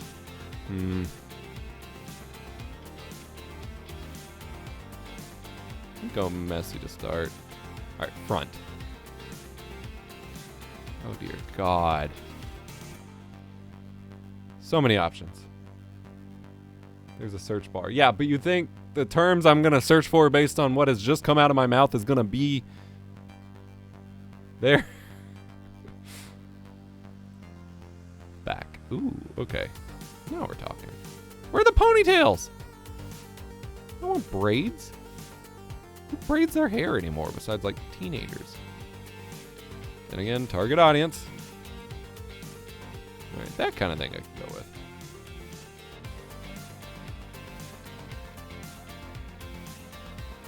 Did we get raided? Did I miss the raid? Theo raiding with a party of 8. What? Dude, thank you. There it is. What's up?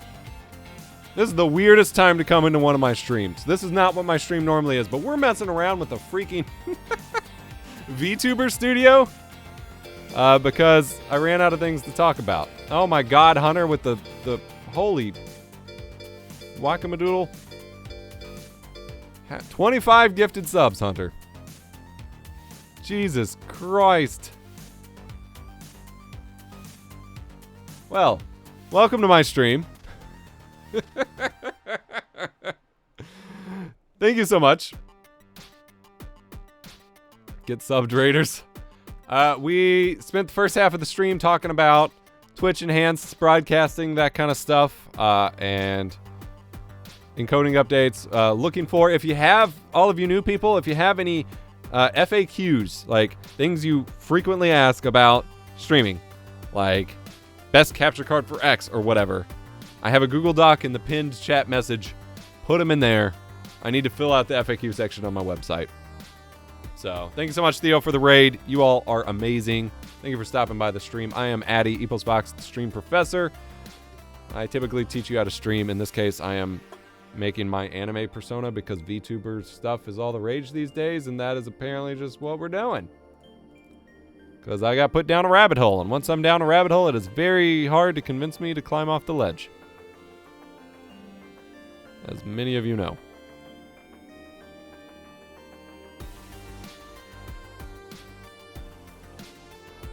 Okay, why is that brown? Why is that brown? That is not okay. Maybe we'll get there. Overall hair. We already did that. What? Hairstyle sets and overall hair. Those are the same thing. A VTuber beat me in nominations for Software and Game Dev Streamer Awards. Well, that's what you get for caring about the Streamer Awards. Are you currently fielding questions about AV1? Go for it. Absolutely.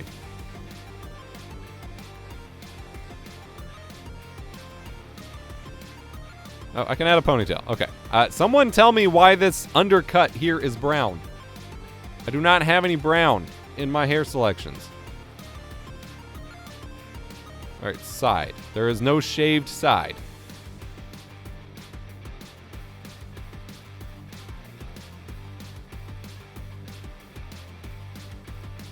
We'll go with that. A hoge. I've never heard of that. Is that like, it's a flyaway. They have a setting for flyaways, which is perfect for my hair, but freaking hilarious. They have multiple sections for fly. Oh my God, they do. That is amazing. For a messy haired person, absolutely. Oh, base hair color. That's why. It was brown. All right, we have fixed it. This is so dumb. Body. Jesus Christ. Again, all of these presets, you can't see it because of my webcam. I'll turn it back off. All of these presets, the skin is so brightly lit, there is no discernible difference between these. The software is so weird. All right, I'll answer a couple questions here. I can't focus solely on this or y'all are gonna like murder me. I'll just put this back up actually. This is such a dumb rabbit hole to be stuck on, but this is my life. All right, I've tried making sense of the upcoming AV1 and auto config settings in OBS as it pertains to making streaming easier for low bandwidth users like myself. All other things being equal, will AV1 help improve stream quality when using 1800 to 2000 bitrate? Yes. AV1 is like, it depends on your encoder choice. AV1 conceptually is like 3 to 4 times more bitrate efficient than H.264. So, because it's a wig like all the e-girls, lol. So, once we get to the path, and I need to be very clear that Twitch Enhanced Broadcasting is first and foremost a like redesign of the pipeline from OBS to Twitch to allow for multi-track video, better high quality, lower resolution transcodes, and all this other stuff. So like I'm using it right now, but we're still in H.264.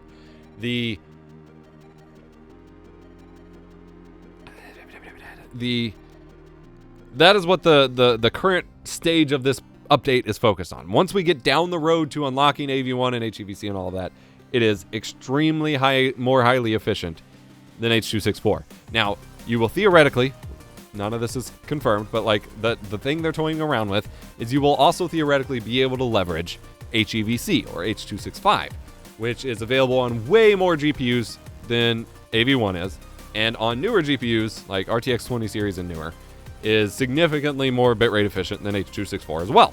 So for that lower bitrate, if you stream at 2 megabits per second now, when you get the bump to be able to use those new encoders, without changing your bitrate, your stream will look significantly better.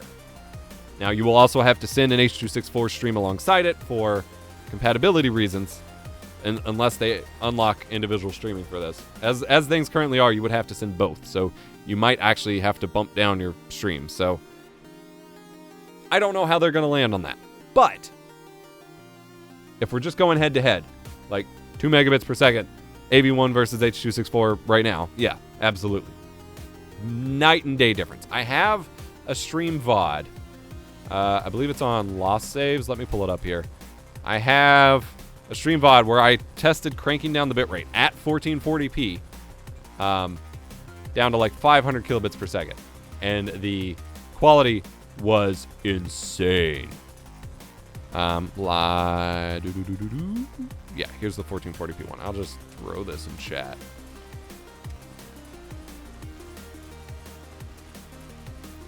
All right. But yeah, that's the answer to that question. We are...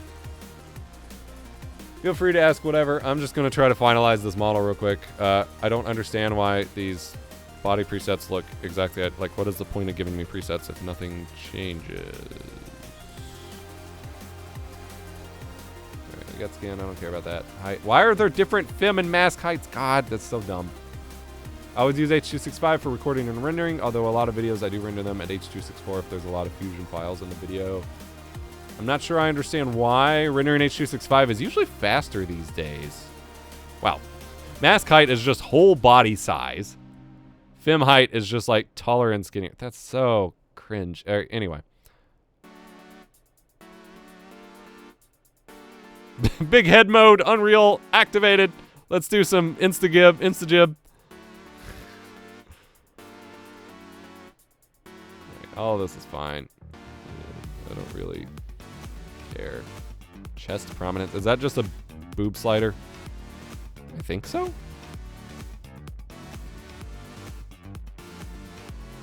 It looks like the belly.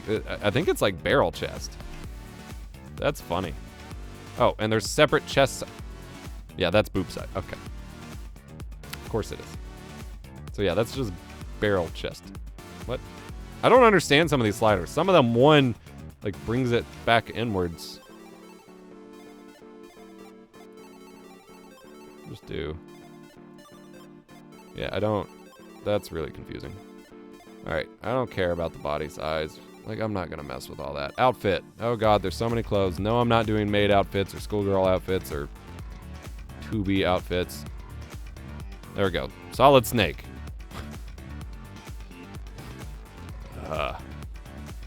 This stuff, see, this is why I get so excited for the virtual production side of VTuber stuff, and then the anime culture side of it makes me so uncomfortable so quickly. There we go. Basic. Joggers. Well, I don't like... Man, give me some cyberpunk clothes. Yeah, let me be a Handmaid's Tale anime waifu.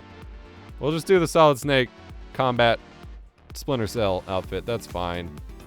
No accessories. Okay. This is my character. I can increase my cell shaded outlines on everything, which is fascinating, honestly. I mean, we could go full like DBZ. I love that.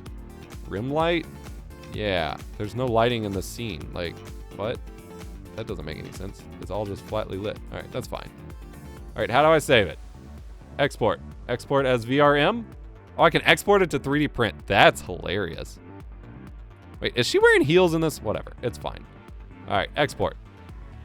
Oh, dear God. All right, I'll do that later. We can go back to chatting now. Anyway, I appreciate y'all sticking with me on my weird tangent this stream has gone on.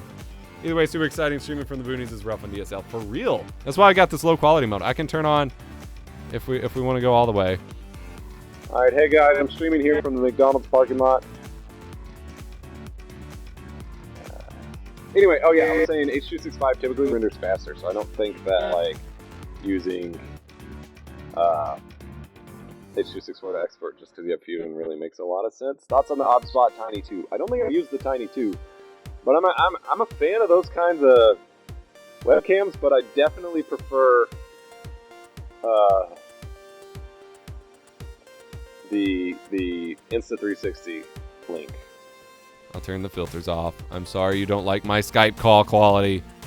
Don't make me pull out my actual phone. I'm trying to remember where it is. I have a phone mic. Hooks up through XLR. Dumb question. Would it be possible to live stream using QuickSync? Yes. QuickSync in 10th gen and higher is actually really, really good quality. And 11th and 12th gen competes and or beats NVINC. So absolutely. QuickSync, if you have it, go for it. 2 seconds away from done. Let's finish it later. Okay, I will export it.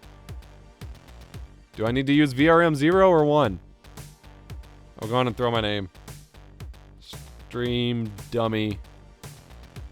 Tab does not switch fields. That's really stupid.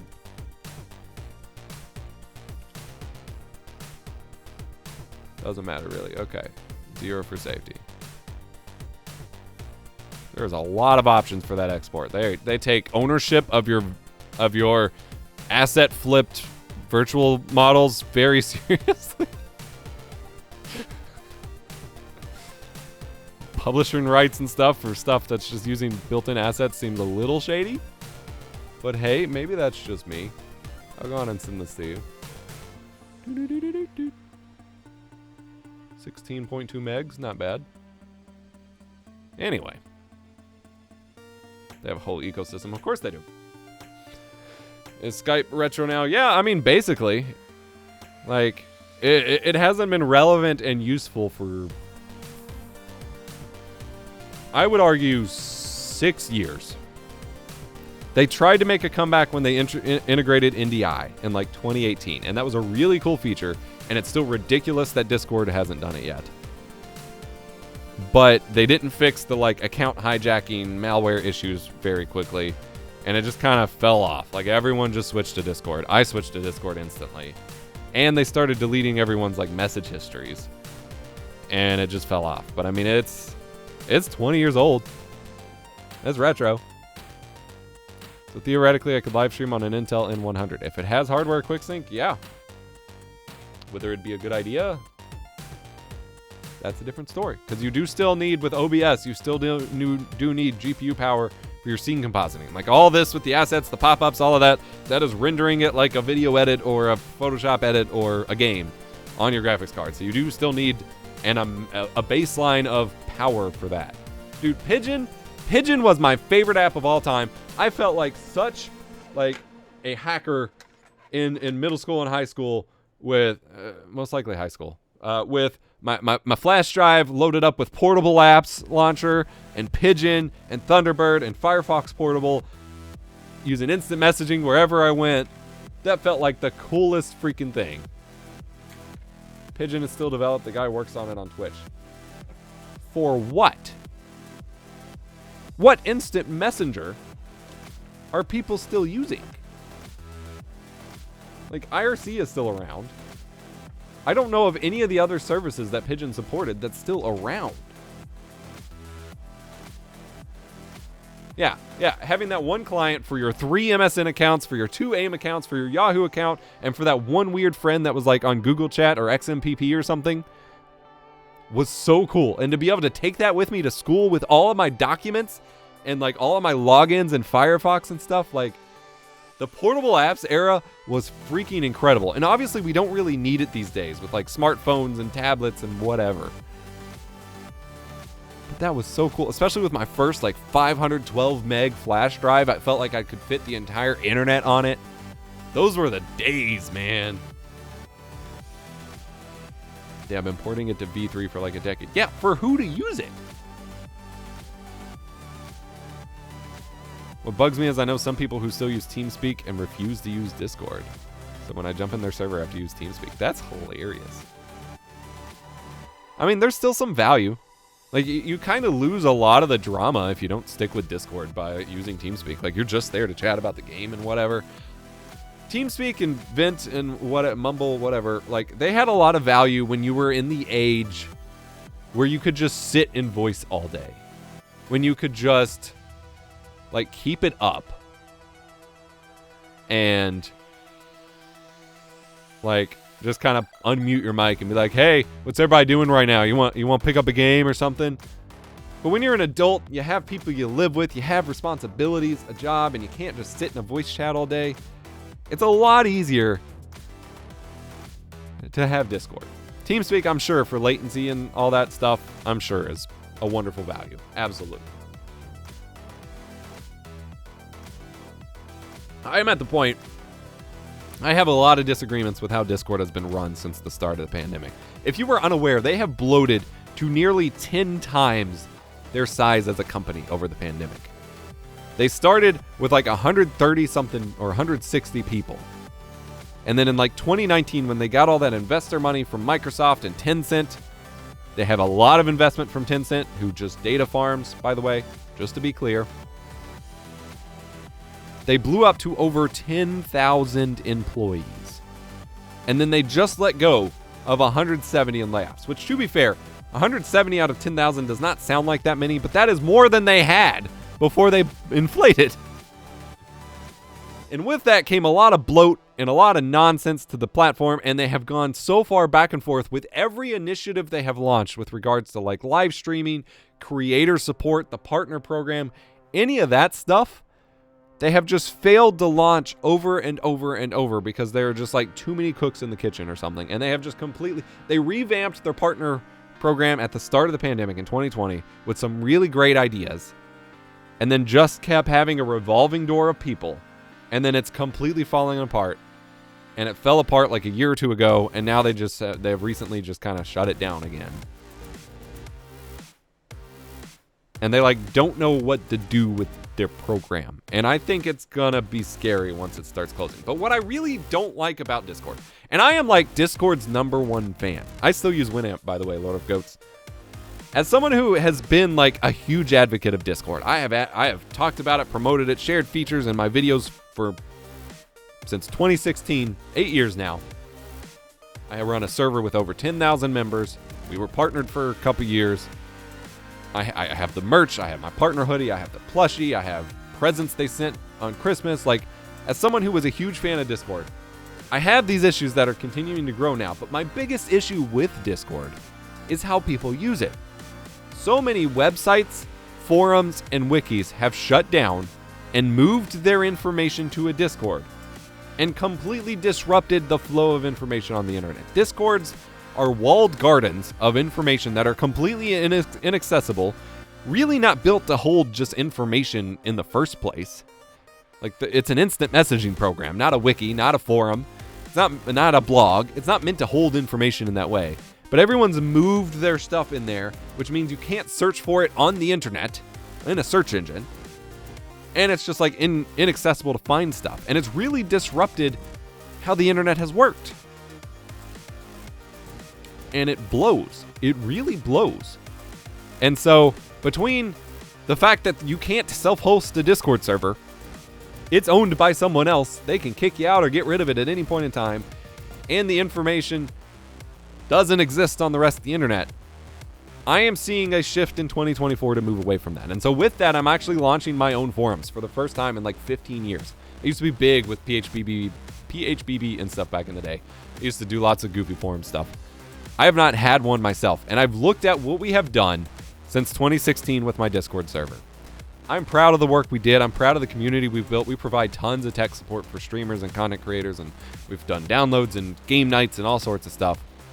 But at the end of the day, if Discord goes under tomorrow, or they decide me talking shit is too much and they kick me out of my own server, or just close it because someone posted the wrong thing or whatever, there is no history. I have no control over it, and there is no history. All the memories I have of what happened in the Discord server do not exist to the rest of the internet, to the rest of the world. And I don't like that. I like for my stuff to stand the test of time. That's why I've been moving everything to my own, self-hosted, in air quotes, websites, stream guides, EposVox.com, all that kind of stuff. That's why I'm going to be setting up PeerTube and maybe Owncast at some point. And so I'm building out my own forums. That's going to be structured very similar to Discord. We're still going to run the Discord server. I still live there. But we're going to have forums. It's already built. I have an amazing URL for it. I have tons of cool stuff planned for it. I just want to get it loaded up first and make sure we can handle the moderation before I open the floodgates. I'll probably tease it and let some people in as we go. And I have subscription stuff I'm going to set up with it with Stripe so I can monetize it a little bit without running ads. But I want to be able to come back in 2034 and look back and not have everything I've done on the internet be gone. Heard you say the word I've been moving and it summoned me. Oh God. But yeah, I want to be able to look back at the events we've done, at the stuff we've hosted, and it still exists. And that's only going to happen by publishing to my own platforms first. And so I'm setting up forums right now. Someone asked about recommended self-hosting stuff that doesn't suck. Discourse is what we're using. You could use PHBB. We're using Discourse. I've got it themed up. I've got some cool branding for it. Maybe since there's only a certain number of people in this chat, maybe I cut it off of the VOD or something. I will go ahead and post a link in here. I really want to start testing it. So the URL is, I'll show you it first, I guess is the answer. I'll pull it up.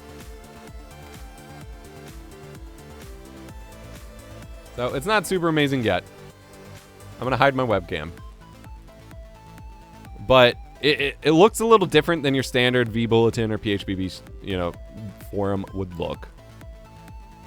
But I do currently have it structured like we do our Discord. So we have our different categories. I've got my meta stuff, my crowdsourcing, so I can get you all to submit FAQs. I can look for stuff that I'm looking for video research. Like right now I'm trying to find as many screenshots and saved images of old 2000s Pokemon forum signatures that have the eggs and the adoption stuff going. Because all of that was on either PhotoBucket or crap, I forgot the name of the other one. One of those other image hosting websites, like Rapid Image or something, that just like wiped everything. And so I'm trying to find as many people who saved any of that back in the day as possible. So yes, Pokemon Elite 2000. Yes, that was the other one I was trying to think of. Thank you. I was huge in those days. I did sprites, I did devamps, I did revamps, I did eggs.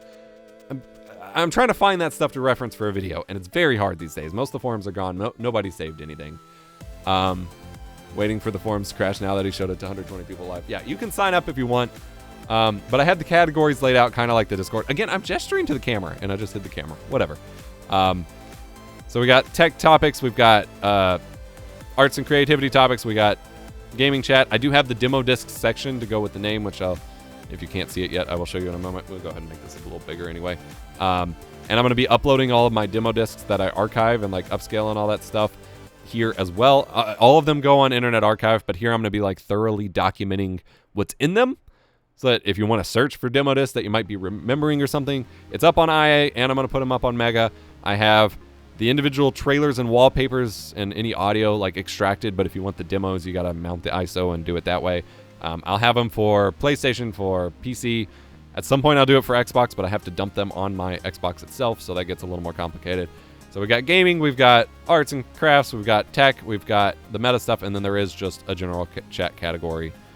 And we'll expand as we go. No one's chatting here yet. But, yeah, so that is what the focus is, as I am primarily interested in building something that has all this stuff. Because to answer Jinx TV, is the reason you're using Discord because you can archive it and it's crawlable by search engines. Yes, so I have my other websites. So I will go ahead and pull them up. So I have my like links page, which I don't like using links page services like BioLink and stuff for a bajillion reasons. At the moment, AdSense is going crazy on this site, so I do apologize, on the Stream Guide site, which I'm not going to show you at the moment anyway. But I have my links page, which is EposVox.com. It is full. It is on NeoCities. It is full Y2K. I got the Rainbow Trail cursor, GIF background, all that stuff. But I've got buttons to all the stuff you'd want to find me on. So social media, ways to tip me, buy my masterclass over on my shop. I've got backing track music player here. I've got a cool tools page where I just highlight like the cool software and tools that I like to use. I've got the about section, which is just about me because people keep asking for personal stuff for some reason, and then links to everything else. I've got my shop page, which is where you can buy my course, my LUT packs, my photo prints, all that kind of stuff. That is glitch.mov. My links page is just eposvox.com. And then I've got stream guides, which again, AdSense is going nuts on. I've got to figure out what happened to the plugin. They auto-updated it. But this is where like the long-form versions of my videos will be. All of this is searchable and available on the internet, archivable, and will hopefully stay up forever. That is the goal. With the forum, I want a similar thing. And so we're going to have some redundancy across stream guides and the forum, because while I don't want the forum to be totally streaming focused, because I do not like talking about streaming 24/7, I have so many other interests. I want it to be about those interests as much as anything else. I am going to cross-post some of the guides and some of the things like that just so they're here so you all can talk about them. Kind of like the Level 1 text forums. And so all of this is going to be archivable and searchable and accessible to the outside internet, whereas Discord is not. And so I would love for the more meaningful discussions to honestly move here, but I'm still going to stick in the Discord. I'm not going to care. So I will post links to all of this, but this is what I see 2024 being for the future of my content and everything else. So demodisc.zone is the forum. I always wanted a .zone domain, and demodisc.zone just sounds pretty cool. Like I have been on a bad binge the past few years, buying up so many freaking cool domains. And it's very expensive. Streamgods.gg is the tutorial site. Glitch.mov is my shop. And then eposvox.com is my links page if you want to keep up with me. I also have a blog where I talk about more like esoteric or existential kind of tech topics, which is hosted on Write Freely at the moment, and I'm not as huge of a fan of it, but that's analogdreams.blog. But I haven't updated it in a while. Anyway, I'm here for Epos Underground demo discs. Yes, exactly. Alright, this might derail things, but why is Discord not crawlable in search engines? Because you have to be given permission to be in the Discord server in order to see. It's permissions based. It's not a website. It's not on the World Wide Web. When you search things, you are searching the World Wide Web, which we used to be taught this all the time, and I don't think people are taught this anymore. And I'm not insulting you specifically. I'm just speaking to the broader explanation I want to give here. The World Wide Web is a layer of the internet that you access public-facing web pages on. Anything with www or HTTPS on it is a web page on the World Wide Web. That is the publicly accessible and crawlable information. Discord is a server using its own protocol and communication stuff that is just on the internet. It's not a web page. You have to be given permission in your account in order to access it, in order to even see it. Nevertheless, communicate in it and search it. And you can have paywalled Discords, you can have all sorts of stuff. None of that is exposed to the web. Search engines have no access to the messages in there. Just like with any instant messaging chat room, or chat rooms used to be a thing. Hello. I am client. Your text messages are not searchable on the internet. On the web. You know what I'm saying. That kind of thing. What makes all your sites archivable? They are on the World Wide Web. They are public-facing websites. Google will cache it. Bing will cache it. I have my browser extension set to automatically save every web page that hasn't been archived in 5 days to the Internet Archive Web Archives, Wayback Machine. And the fact that I own the website. Short of my entire web hosts going down, which are very rare and I would know in advance, I have complete control over whether the website stays. I mean, I have to have money, but they're not very expensive. I have complete control over whether the websites stay online for as long as I live. And I am the kind of person that absolutely, once I reach the end of my life, like to get close to the end of my life, I'm going to build a little nest egg and pay for the next 10 years of hosting or something on all of my website accounts, and then pass the information on to someone else. None of it will be relevant. No one will care. But I'm the kind of guy who deleted a YouTube channel in 2011 full of really cringy Let's Plays, and that decision haunts me to this day. And I spend at least a few hours every year or so trying to hack into that old account that literally doesn't exist anymore. Because I grew up being told once you put something on the internet, it is there forever. And that's not actually true. But I really regret deleting my cringy old Let's Plays, and I would love to recover my old channel. But it was pre-Google accounts, and I don't have the password anymore, and whatever. It's impossible. But I'm the kind of person that data hoards in that kind of way. That was a long-winded answer to a very simple question. They're archivable because they are websites. That is literally it. Like, that is all it needs to be. Publicly available, freely accessible websites that cooperate with web crawlers and Google. Forums coming back 2023 was on my predictions, but I'm here for it. Hell yeah. The internet iceberg is 5% is www, social media, streaming, etc. 45% is backend and hosting. The rest is dark web. Yeah, basically. Discord has a browser website, but to use Discord as a user on the web, like through the thing, it's a web app. Like, it's not, your server is not a published website. You are just logging into the service. It's very different functionally. Any tips for learning OBS for creating complex scenes? YouTube.com/EposVox.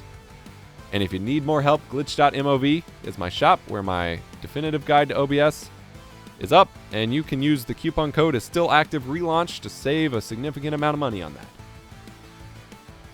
It has all you need to know. Are there any limitations of that method of archiving content like video? So yes, video is a problem just due to the size and stuff. Like, Wayback Machine does not save videos. It saves screenshots in a lot of cases, whatever, but not videos. So that is where different steps and like preservation methodologies are needed. For that, my process will be Internet Archive and hosting a PeerTube instance. PeerTube is a federated services-based self-hosted video tech, basically to host your own YouTube. And so my goal is to simultaneously post to a PeerTube instance, which is just linked through one of my websites or one of my cool domains. And I treat it like YouTube, even though it won't have YouTube ads or really be very profitable. But ultimately, the strategy with video is just pure syndication. Like, my videos right now go to YouTube, but they're also syndicated, assuming it's still functioning, to that Odyssey platform, which I don't like, but it's syndicated there. I used to cross-upload to Twitch and Facebook. That stopped being worth it. But, like, to try to get, like, have your videos preserved in a place that you own, but then syndicate to as many other places as possible. In an ideal world, if I had the spoons or the staff, I would still be having every single video I upload go to Facebook, go to Twitter, and go to Twitch. It's not worth it, but it would be a backup. My strategy is going to be to have them up on IA, and then to build up my PeerTube instance to where I can embed those in my site as a mirror, and have that backup that will remain up as long as I can afford to pay for it, effectively. It's a lot harder with video. It truly is. The name of the game, unfortunately, with that is relevance. It is, can you get popular enough that everyone else is stealing your shit to make sure it stays online? And obviously that was the problem with the YouTube channel I deleted in 2011. That YouTube channel at that point in time would have been 5 years old. And while it earned me my first... No, that one didn't get partnered, so it didn't earn me anything. It got me my first 200, I think, thousand views. It was obviously not relevant enough for any of those videos to persist. And I have some old hard drives, not all of them. I have some old hard drives that I'm going to try to go in and do like hardcore with Rakuva or whatever, like long-term scans and see if I can recover anything, but I'm not going to be able to, and I'm not going to pay data forensic people to try to get it, but just in case. But like screenshots from like German users of my YouTube channel page exists from a couple points in time of that YouTube channel, but there is definitely no like, Could you set up automated uploads to the tertiary platforms after it goes live on your self-hosted site? That would be ideal. I am not a developer, so I cannot develop that functionality, and as far as I know, it does not exist in PeerTube yet. But if I had to make a request for PeerTube devs or anyone who can support the development process, it is open source, I'm pretty sure, would be to implement that. Because there is an issue with uploading to YouTube and trying to push that to other sites because YouTube's terms of service don't allow it. So any tool that's going to gain any amount of users is going to get flagged for that, and it's not going to work. TubeBuddy used to have an option for it. They had to get rid of it. A tool, a plugin for PeerTube that would just automatically, you give it API access to your Twitter account, to your Twitch account, whatever supports it. And it depends on those platforms to support it.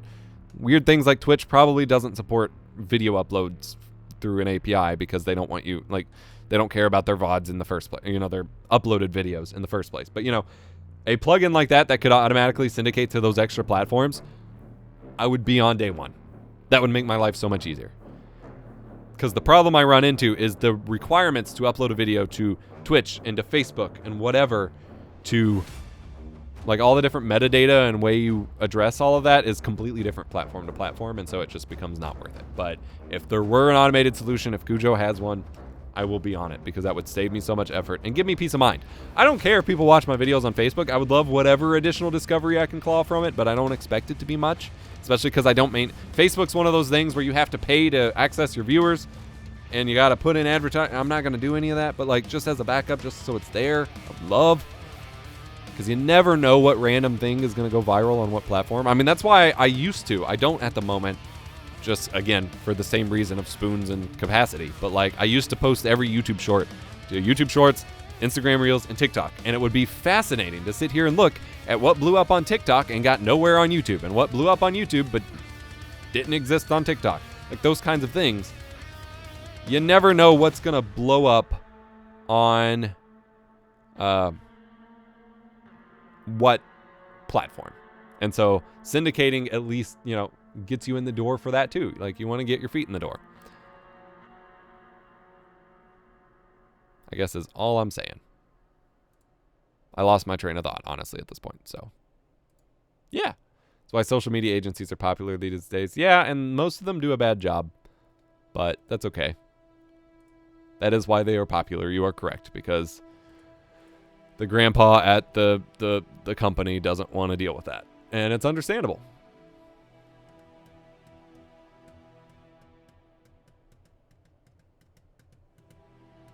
Appreciate y'all hanging out with me, especially coming from Theo's stream. This has been a weird one.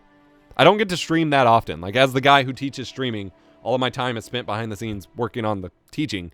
And so I don't get to stream that much. And so, like, sure, I had aspirations when I was a full-time, like, affiliate streamer back in the day doing game streaming. But, like, realistically, it's more fun to just chat with you all. Like, haven't agreed with someone so much on opinions about the internet in a long time. Hell yeah. Appreciate your follow. Hopefully you find some shared camaraderie in the forums or the Discord or whatever, should you join. This overlay is fantastic, by the way. Thank you. I'm super proud of it. I'm doing a bunch of these. Like, I have a whole... Where is it? I've got, like, a massive list of ideas of... Actually, I have one on here, and a couple on here of...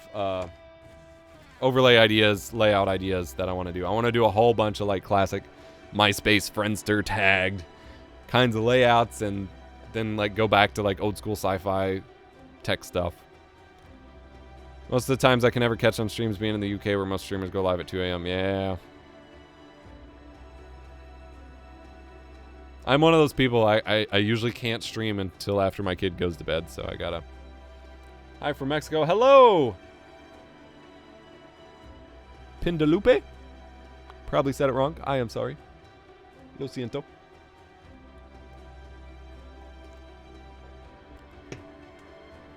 I will say, I have 2 collection goals that I've been building to. I don't often set collection goals very often, but I have 2 that I've been building towards. I have ordered most of...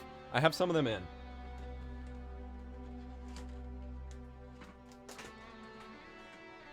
I don't have them all in yet, but I have ordered most of the Digimon PlayStation games in Japanese because the original Japanese covers just stand out so much compared to the North American releases. And I'm just on a rabbit hole of the Digimon World games at the moment. And I found at a local, like, not pawn shop, one of those vendors village kind of shops where everyone can get booths or whatever, a really good deal on... I'm not going to try to climb up there on...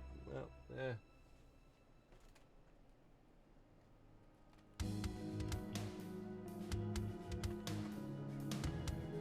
on the original episodic VHS tapes of Dragon Ball Z.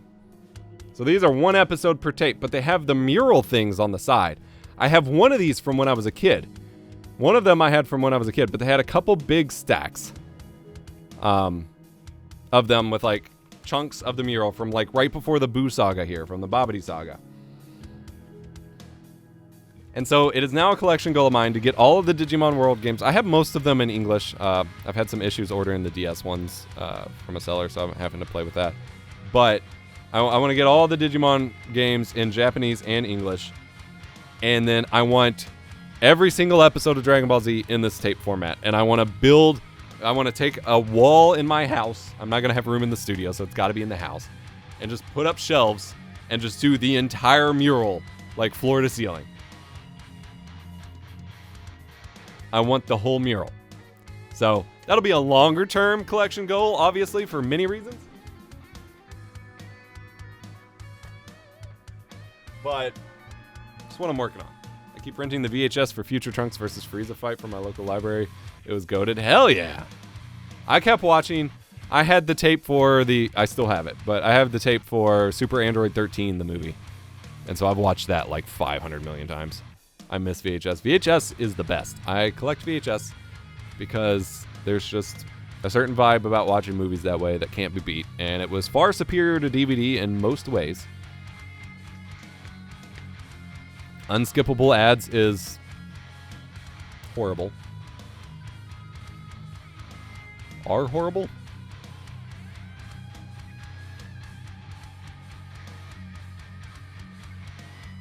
Oh, apparently I need to re-export my Vroid.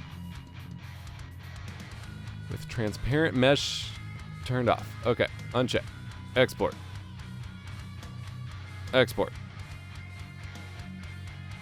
I said, okay. Only VHS tapes I have is RoboCop and maybe some zombie film. Hey, RoboCop's a good one to have on VHS. I think it recently got a 4K Blu-ray, which is pretty good, but it's a good one on tape. I just got in Hackers. They just did Hackers as a 4K remaster, and it looks like it's going to be a pretty good transfer. So I'm super stoked to give that a watch again. I also just saw Ferris Bueller at the store in 4K. I didn't pick it up yet, but I'm always torn with like upgrading. Obviously, anything in VHS, I'm just gonna keep in VHS unless I don't care about it. But like with certain movies, I'm always torn about keeping like certain versions versus is short hair Angelina Jolie hotter in 4K? Yeah, of course. I'm always torn about whether I keep or get rid of my like older format versions. Like right now I have this fancy collector's edition of Pulp Fiction on DVD. And I'd kind of like to get the 4K version. I don't really want to watch it on DVD anymore. Like certain things do not get good HD remasters. Like if you've ever seen the whole Buffy shenanigans, the widescreen HD version of Buffy is the worst thing I have ever seen. Next to the recent James Cameron stuff where they did all this AI noise removal and turned everyone into plastic. That is the worst I've ever seen. Buffy is the second worst because they tried to they did this blend of like trying to remaster some of the CGI while not remastering some of it, and so some of it looks really bad. But then they also open matted the widescreen, which means they just opened it up and did not re-edit for the new composition. And so you see like extras and equipment in the shots and all sorts of stuff. And they did the same thing with Friends, but it was way more egregious on Buffy. And so the HD version on streaming is horrible. So I keep my DVD set of Buffy. But like most worthwhile movies and shows, when they get HD or 4K versions, are just going to be better in the new versions. But when I have something like a collector's edition of Pulp Fiction, it doesn't really have anything I care about, but the case is cool. Like, do I keep the DVD or do I just pass it along to Goodwill? Wait, they use Aeon or remaster? They do it all the time. If you haven't looked at it, I forget which movie was the big one that people were complaining about, but James Cameron just did this whole big push to get his movies in 4K finally, and everyone was stoked, including myself, because physical media is a tough fight that we need more people to stand by. And one of the movies, like all the movies had some really bad denoising on it, and one of them just was the worst looking crap I'd ever seen, because it denoised to the point that everything was blurry and then like hyper sharpened it back.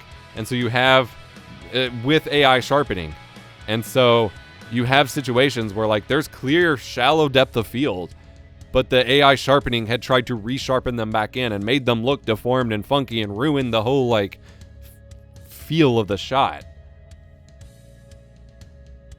I can't go back to DVDs after realizing I've always watched The Crow in Blu-ray, so when I saw it on DVD, it's bad. See, that's one I only own on VHS. I don't even remember the last time I watched The Crow, but like, I only own it on VHS.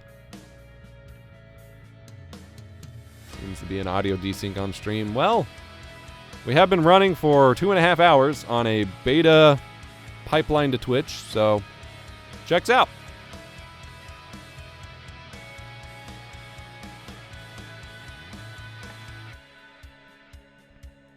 Pretty much all streams start to desync after a couple hours. I would refresh, like, do refresh. Here, I'm not even going to play it back.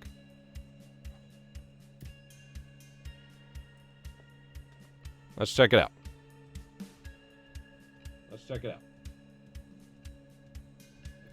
After refresh, it looks completely in sync to me. After refresh, yep. It looks complete. At least on 1080p source. I think just after a while, you just gotta refresh. Yeah. I don't know if that's exclusive to this beta or not. I'll make a note of it in the beta server. There's a lot of TV shows that don't look better on Blu-ray. I mean, it depends. There was an era of shows that stopped shooting on film and started shooting on tape. And when you shoot on tape, there is no higher quality copy. On film, you can always continue rescanning it up until like 16K and an HDR and whatever. And as long as the film was preserved and not, like, degraded, which happens, but, you know, it will continue to look better up to a certain point that we have not yet reached. With tape, it is locked where it was. And so any attempts to, like, for whatever reason, and I don't understand why, I think it's because of just, like, Game of Thrones is better on DVD. What? No, you're high. Early Walking, no. No. All that stuff was shot in HD and on film. I was originally watched in that way. There's no way in hell it's better on DVD. Unless you just find some of the CGI more believable in standard def and 480i, I'm gonna fight you on that one. Early Walking Dead is so grainy. It's supposed to be grainy. Film grain is not a bad thing. That is not a bad quality. And people thinking that is what's wrong with most of the remasters coming to Blu-ray, is they want to get rid of all of the film grain. That is part of the look, and it just destroys the image. But yeah, the early days of shooting tape and really crappy digital, you cannot really make it better. And for some reason, the only way budget gets allocated to remastering stuff is if there's some huge gimmick that you just lose, that they have to use some fancy new way to scale. And it sucks, because all they have to do is take the best quality master they originally produced and use a basic upscaling algorithm and re-render it in high bitrate 4K, or HD at least, and spit it back out. But they don't do that. They never do that. Veritas with the 174 raid. Thank you so much, bro. I hope you had a wonderful stream. I hope you all are doing lovely. Sorry to interrupt. Hope you're doing well. You are interrupting nothing. We are 2.5 hours into one of the weirdest streams I've done. We've done everything from talk about the Twitch enhanced broadcasting beta that I'm currently beta testing. We've talked about AV1, live streaming. We are just ranting about the old internet and physical media at the moment. I made a VTuber model in this stream. It has been wild. But once again, because we got raided, my internet connection is getting kind of funky. We are going to have to use my backup DSL. Guys, give me just a sec.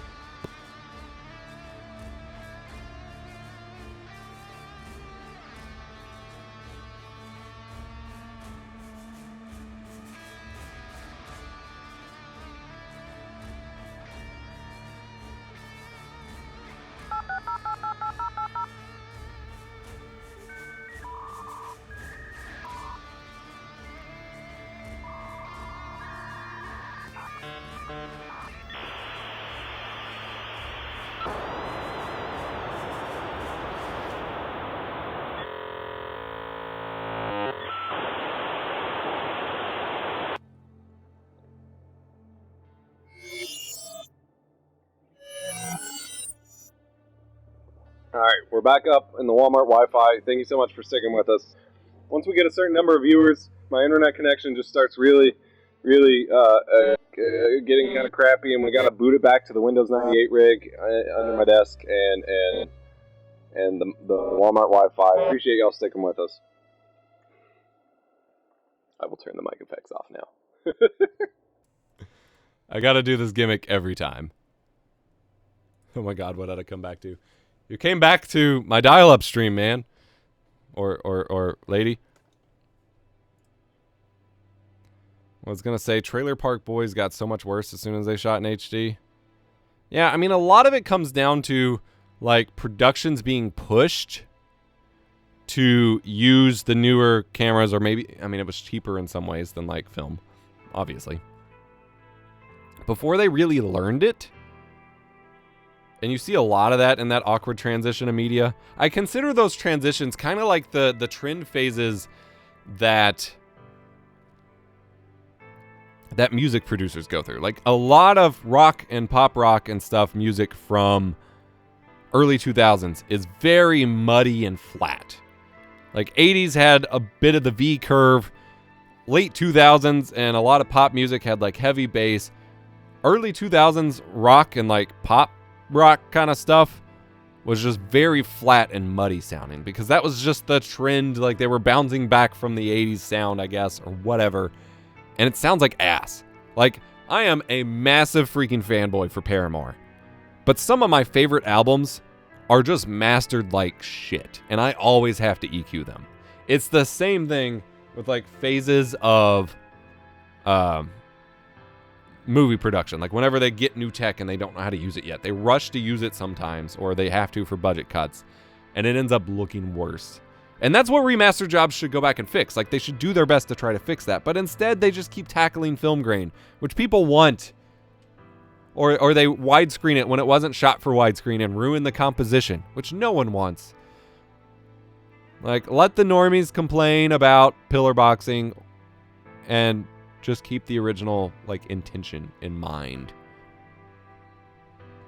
Is my thought.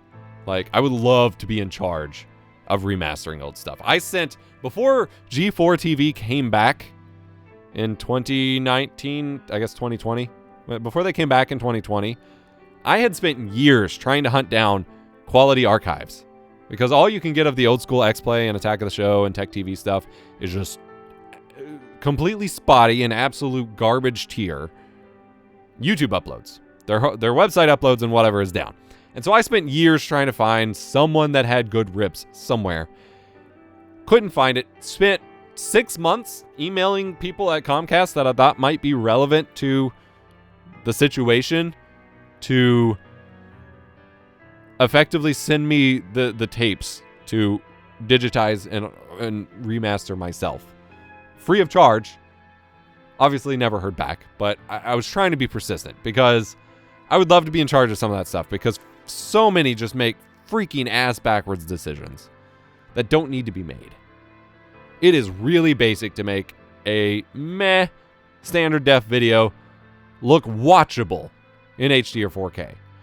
I don't think most people, when they want to watch their favorite old movies or shows or something that they heard of growing up, when they expect to watch it on their HD or 4K TV, I don't think they expect it to look like it was shot as a Netflix original or a James Cameron movie. I don't think anyone realistically expects that.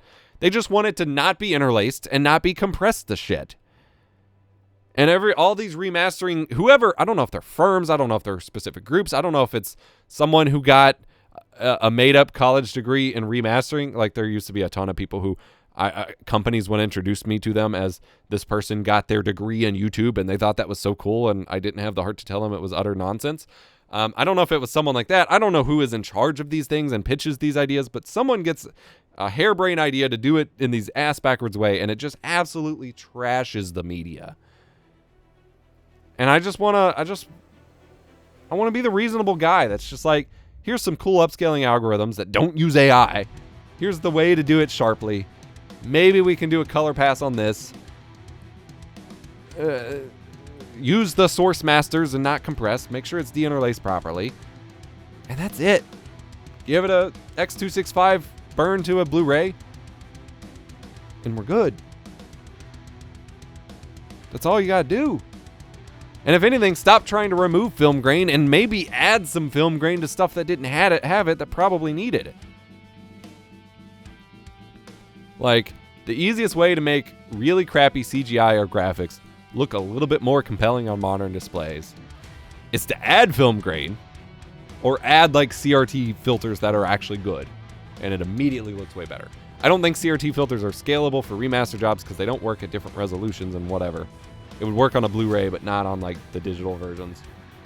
But maybe add film grain to something that was shot on tape and then cleaned up in post already and then upscaled. Just add a little bit of grain. It adds texture. It creates an illusion of sharpness in many ways and kind of masks compression artifacts and some other issues sometimes. Last Christmas by Wham in 4K is so amazing. Yes, like if you haven't noticed, so many of older music videos have been getting slotted and placed because, music industry has those secret YouTube contacts where they can just replace their videos. They've just replaced the existing music video with 4K ones. And there have been some that have been super egregious that look absolutely horrible. But there have been some that look freaking incredible, especially the music videos that would have been shot on film. And it's really cool to see, especially because with modern music videos uploaded in like the early 2000s, I talk about this all the time, I've been able to watch over the past 10 to 12 to 15 years as those videos got worse in quality on YouTube, as they've gotten processed through generational compression, And there was a wave of really popular stuff getting interlaced for TV syndication and then getting compressed on top of that without getting de-interlaced. And so there's a couple K-pop videos from the group Girls' Generation, or SNSD, that I watched back when they came out that have a ton of like little details and particles and whatever. So they never looked great in YouTube compression in the first place, but it looked okay.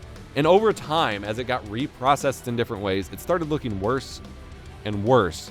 And then at one point in like 2016, I want to say, it got interlacing baked into it, which should never happen. Because even if you upload an interlaced video to YouTube, the combing artifacts aren't there because YouTube de-interlaces it. But it got the combing artifacts baked in and then recompressed on top of, and it's just gone to crap. And I would love to see so many of those things just get like a reprocess from source button hit on YouTube. Because YouTube, at least up to, say, 2019, kept all of the originals for every video we uploaded. You could even request them with Google Takeout. I have a very hard time watching modern CGI. Like, compare the Trolls and The Hobbit versus Lord of the Rings. Yeah, I mean, you definitely want a blend of Lord of the Rings, of practical versus CGI effects. Lord of the Rings had tons of CGI. Tons. But it was more believable because it was better mixed in with the practical effects. There were two things in the Hobbit movies that absolutely ruined them, like broke my immersion, ruined them for me. And I never got to see it in the 48 frames per second. I wish they would release that, but unfortunately, Blu-ray players cannot play 48 frames per second. So they have I don't know why they haven't released it on streaming. I wish they would. I would like to see it just to see what it was like, but I've only seen it in 24 FPS in theaters. In Blu-ray. But there were two things in The Hobbit that absolutely broke my immersion and kind of ruined my enjoyment of the movie. And I'm a huge Lord of the Rings and Hobbit fan. Whatever. The first is, I think in the first Hobbit movie, when they pick up Legolas, I think, they have the barrel scene on the river, and they used GoPros mounted to the barrel. Typically, even for GoPro-like shots, they would just use cheap DSLRs or whatever to shoot those scenes because they could trash them and not care. They used actual GoPros. And GoPros, up until maybe this year, and even a lot of them still this year, have the worst possible image compression known to man. Which is bizarre because GoPro, the company, invented a wonderful kind of, it's not lossless, but a mezzanine codec called Cineform, which is amazing. But the GoPros themselves have some of the worst compression known to man. And since everything is in focus, it is so much detail to compress. And they strapped GoPros to these barrels bouncing through a river. And it was the first time, and I don't know if it happens often, so probably the first time in many people's lives, I am sitting in a movie theater looking at I don't know how big the screens are, 100, 200, 500 inch, I don't know. How big are the screens? Movie theater screen, and looking at H.264 macro blocking on a movie theater screen. And it looked absolutely fucking horrible. And I'm like, what? It went from immersed in this enjoyable fantasy film to, wow, that's a GoPro. They really put a GoPro Hero 6 on that barrel and said that was okay to include in the movie. The second thing was in the last Hobbit movie. They had an entire CGI dwarf in that last fight, standing in the middle of the crowd. I'm pretty sure all of them, except for like some crowd simulation stuff probably, like most of them were done practically. And they had the one, I think he had the two braided beard things standing in the middle, and you could just tell, like the skin rendering, the presentation of the Hobbit was mostly fine, but you could tell by the fluidity of his movement in relation to the rest of the scene that he was completely CGI, and it looked like a video game character, and it just completely ripped me from the movie again. But the rest of the movie, and including the original Lord of the Rings, had tons of CGI. And it looked amazing. Most movies and TV shows you ever watch are coated in CGI that you never notice. It's completely believable. But when they go all in on making everything CGI, it stops being believable. I'd heard in Lord of the Rings when Frodo puts on the ring, they use Q-tips and purposefully damage the film in such a way to make that ring plane effect. Probably. Creative, like, practical effects in film are freaking incredible when you learn about them.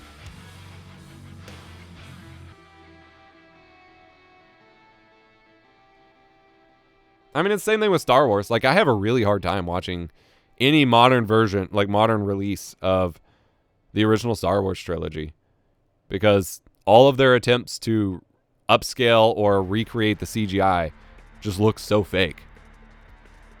Like, the green screens are super obvious. The redone 3D models look worse than the original physical, like, practical effects. Like, freaking, Jabba the Hutt looks horrible. The stormtroopers on the bikes, the flying bikes things that I completely forgot the name of. I'm so exhausted. Those things look horrible. Bad green screen. I have a really hard time watching that. Yoda in The Last Jedi is so cursed. I haven't even seen it. Like, prequel trilogy CGI still kind of holds up for the most part if you watch it for what it is.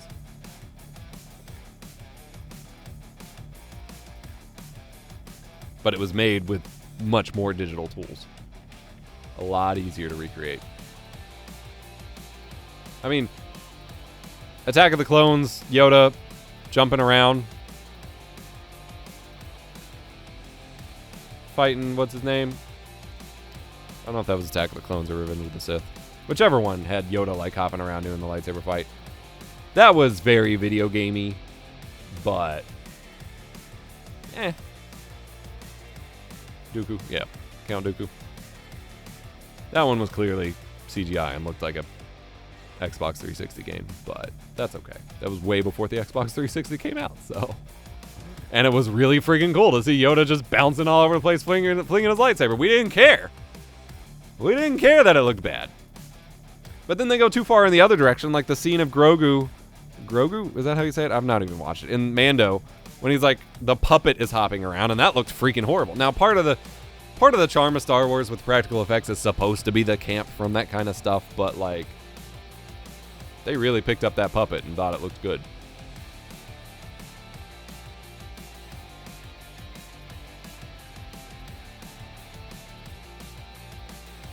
Anyway, this has been the most ranty, weird stream I've ever done. I have been going for 3 hours now. It is past midnight, and my kid is going to get up super early.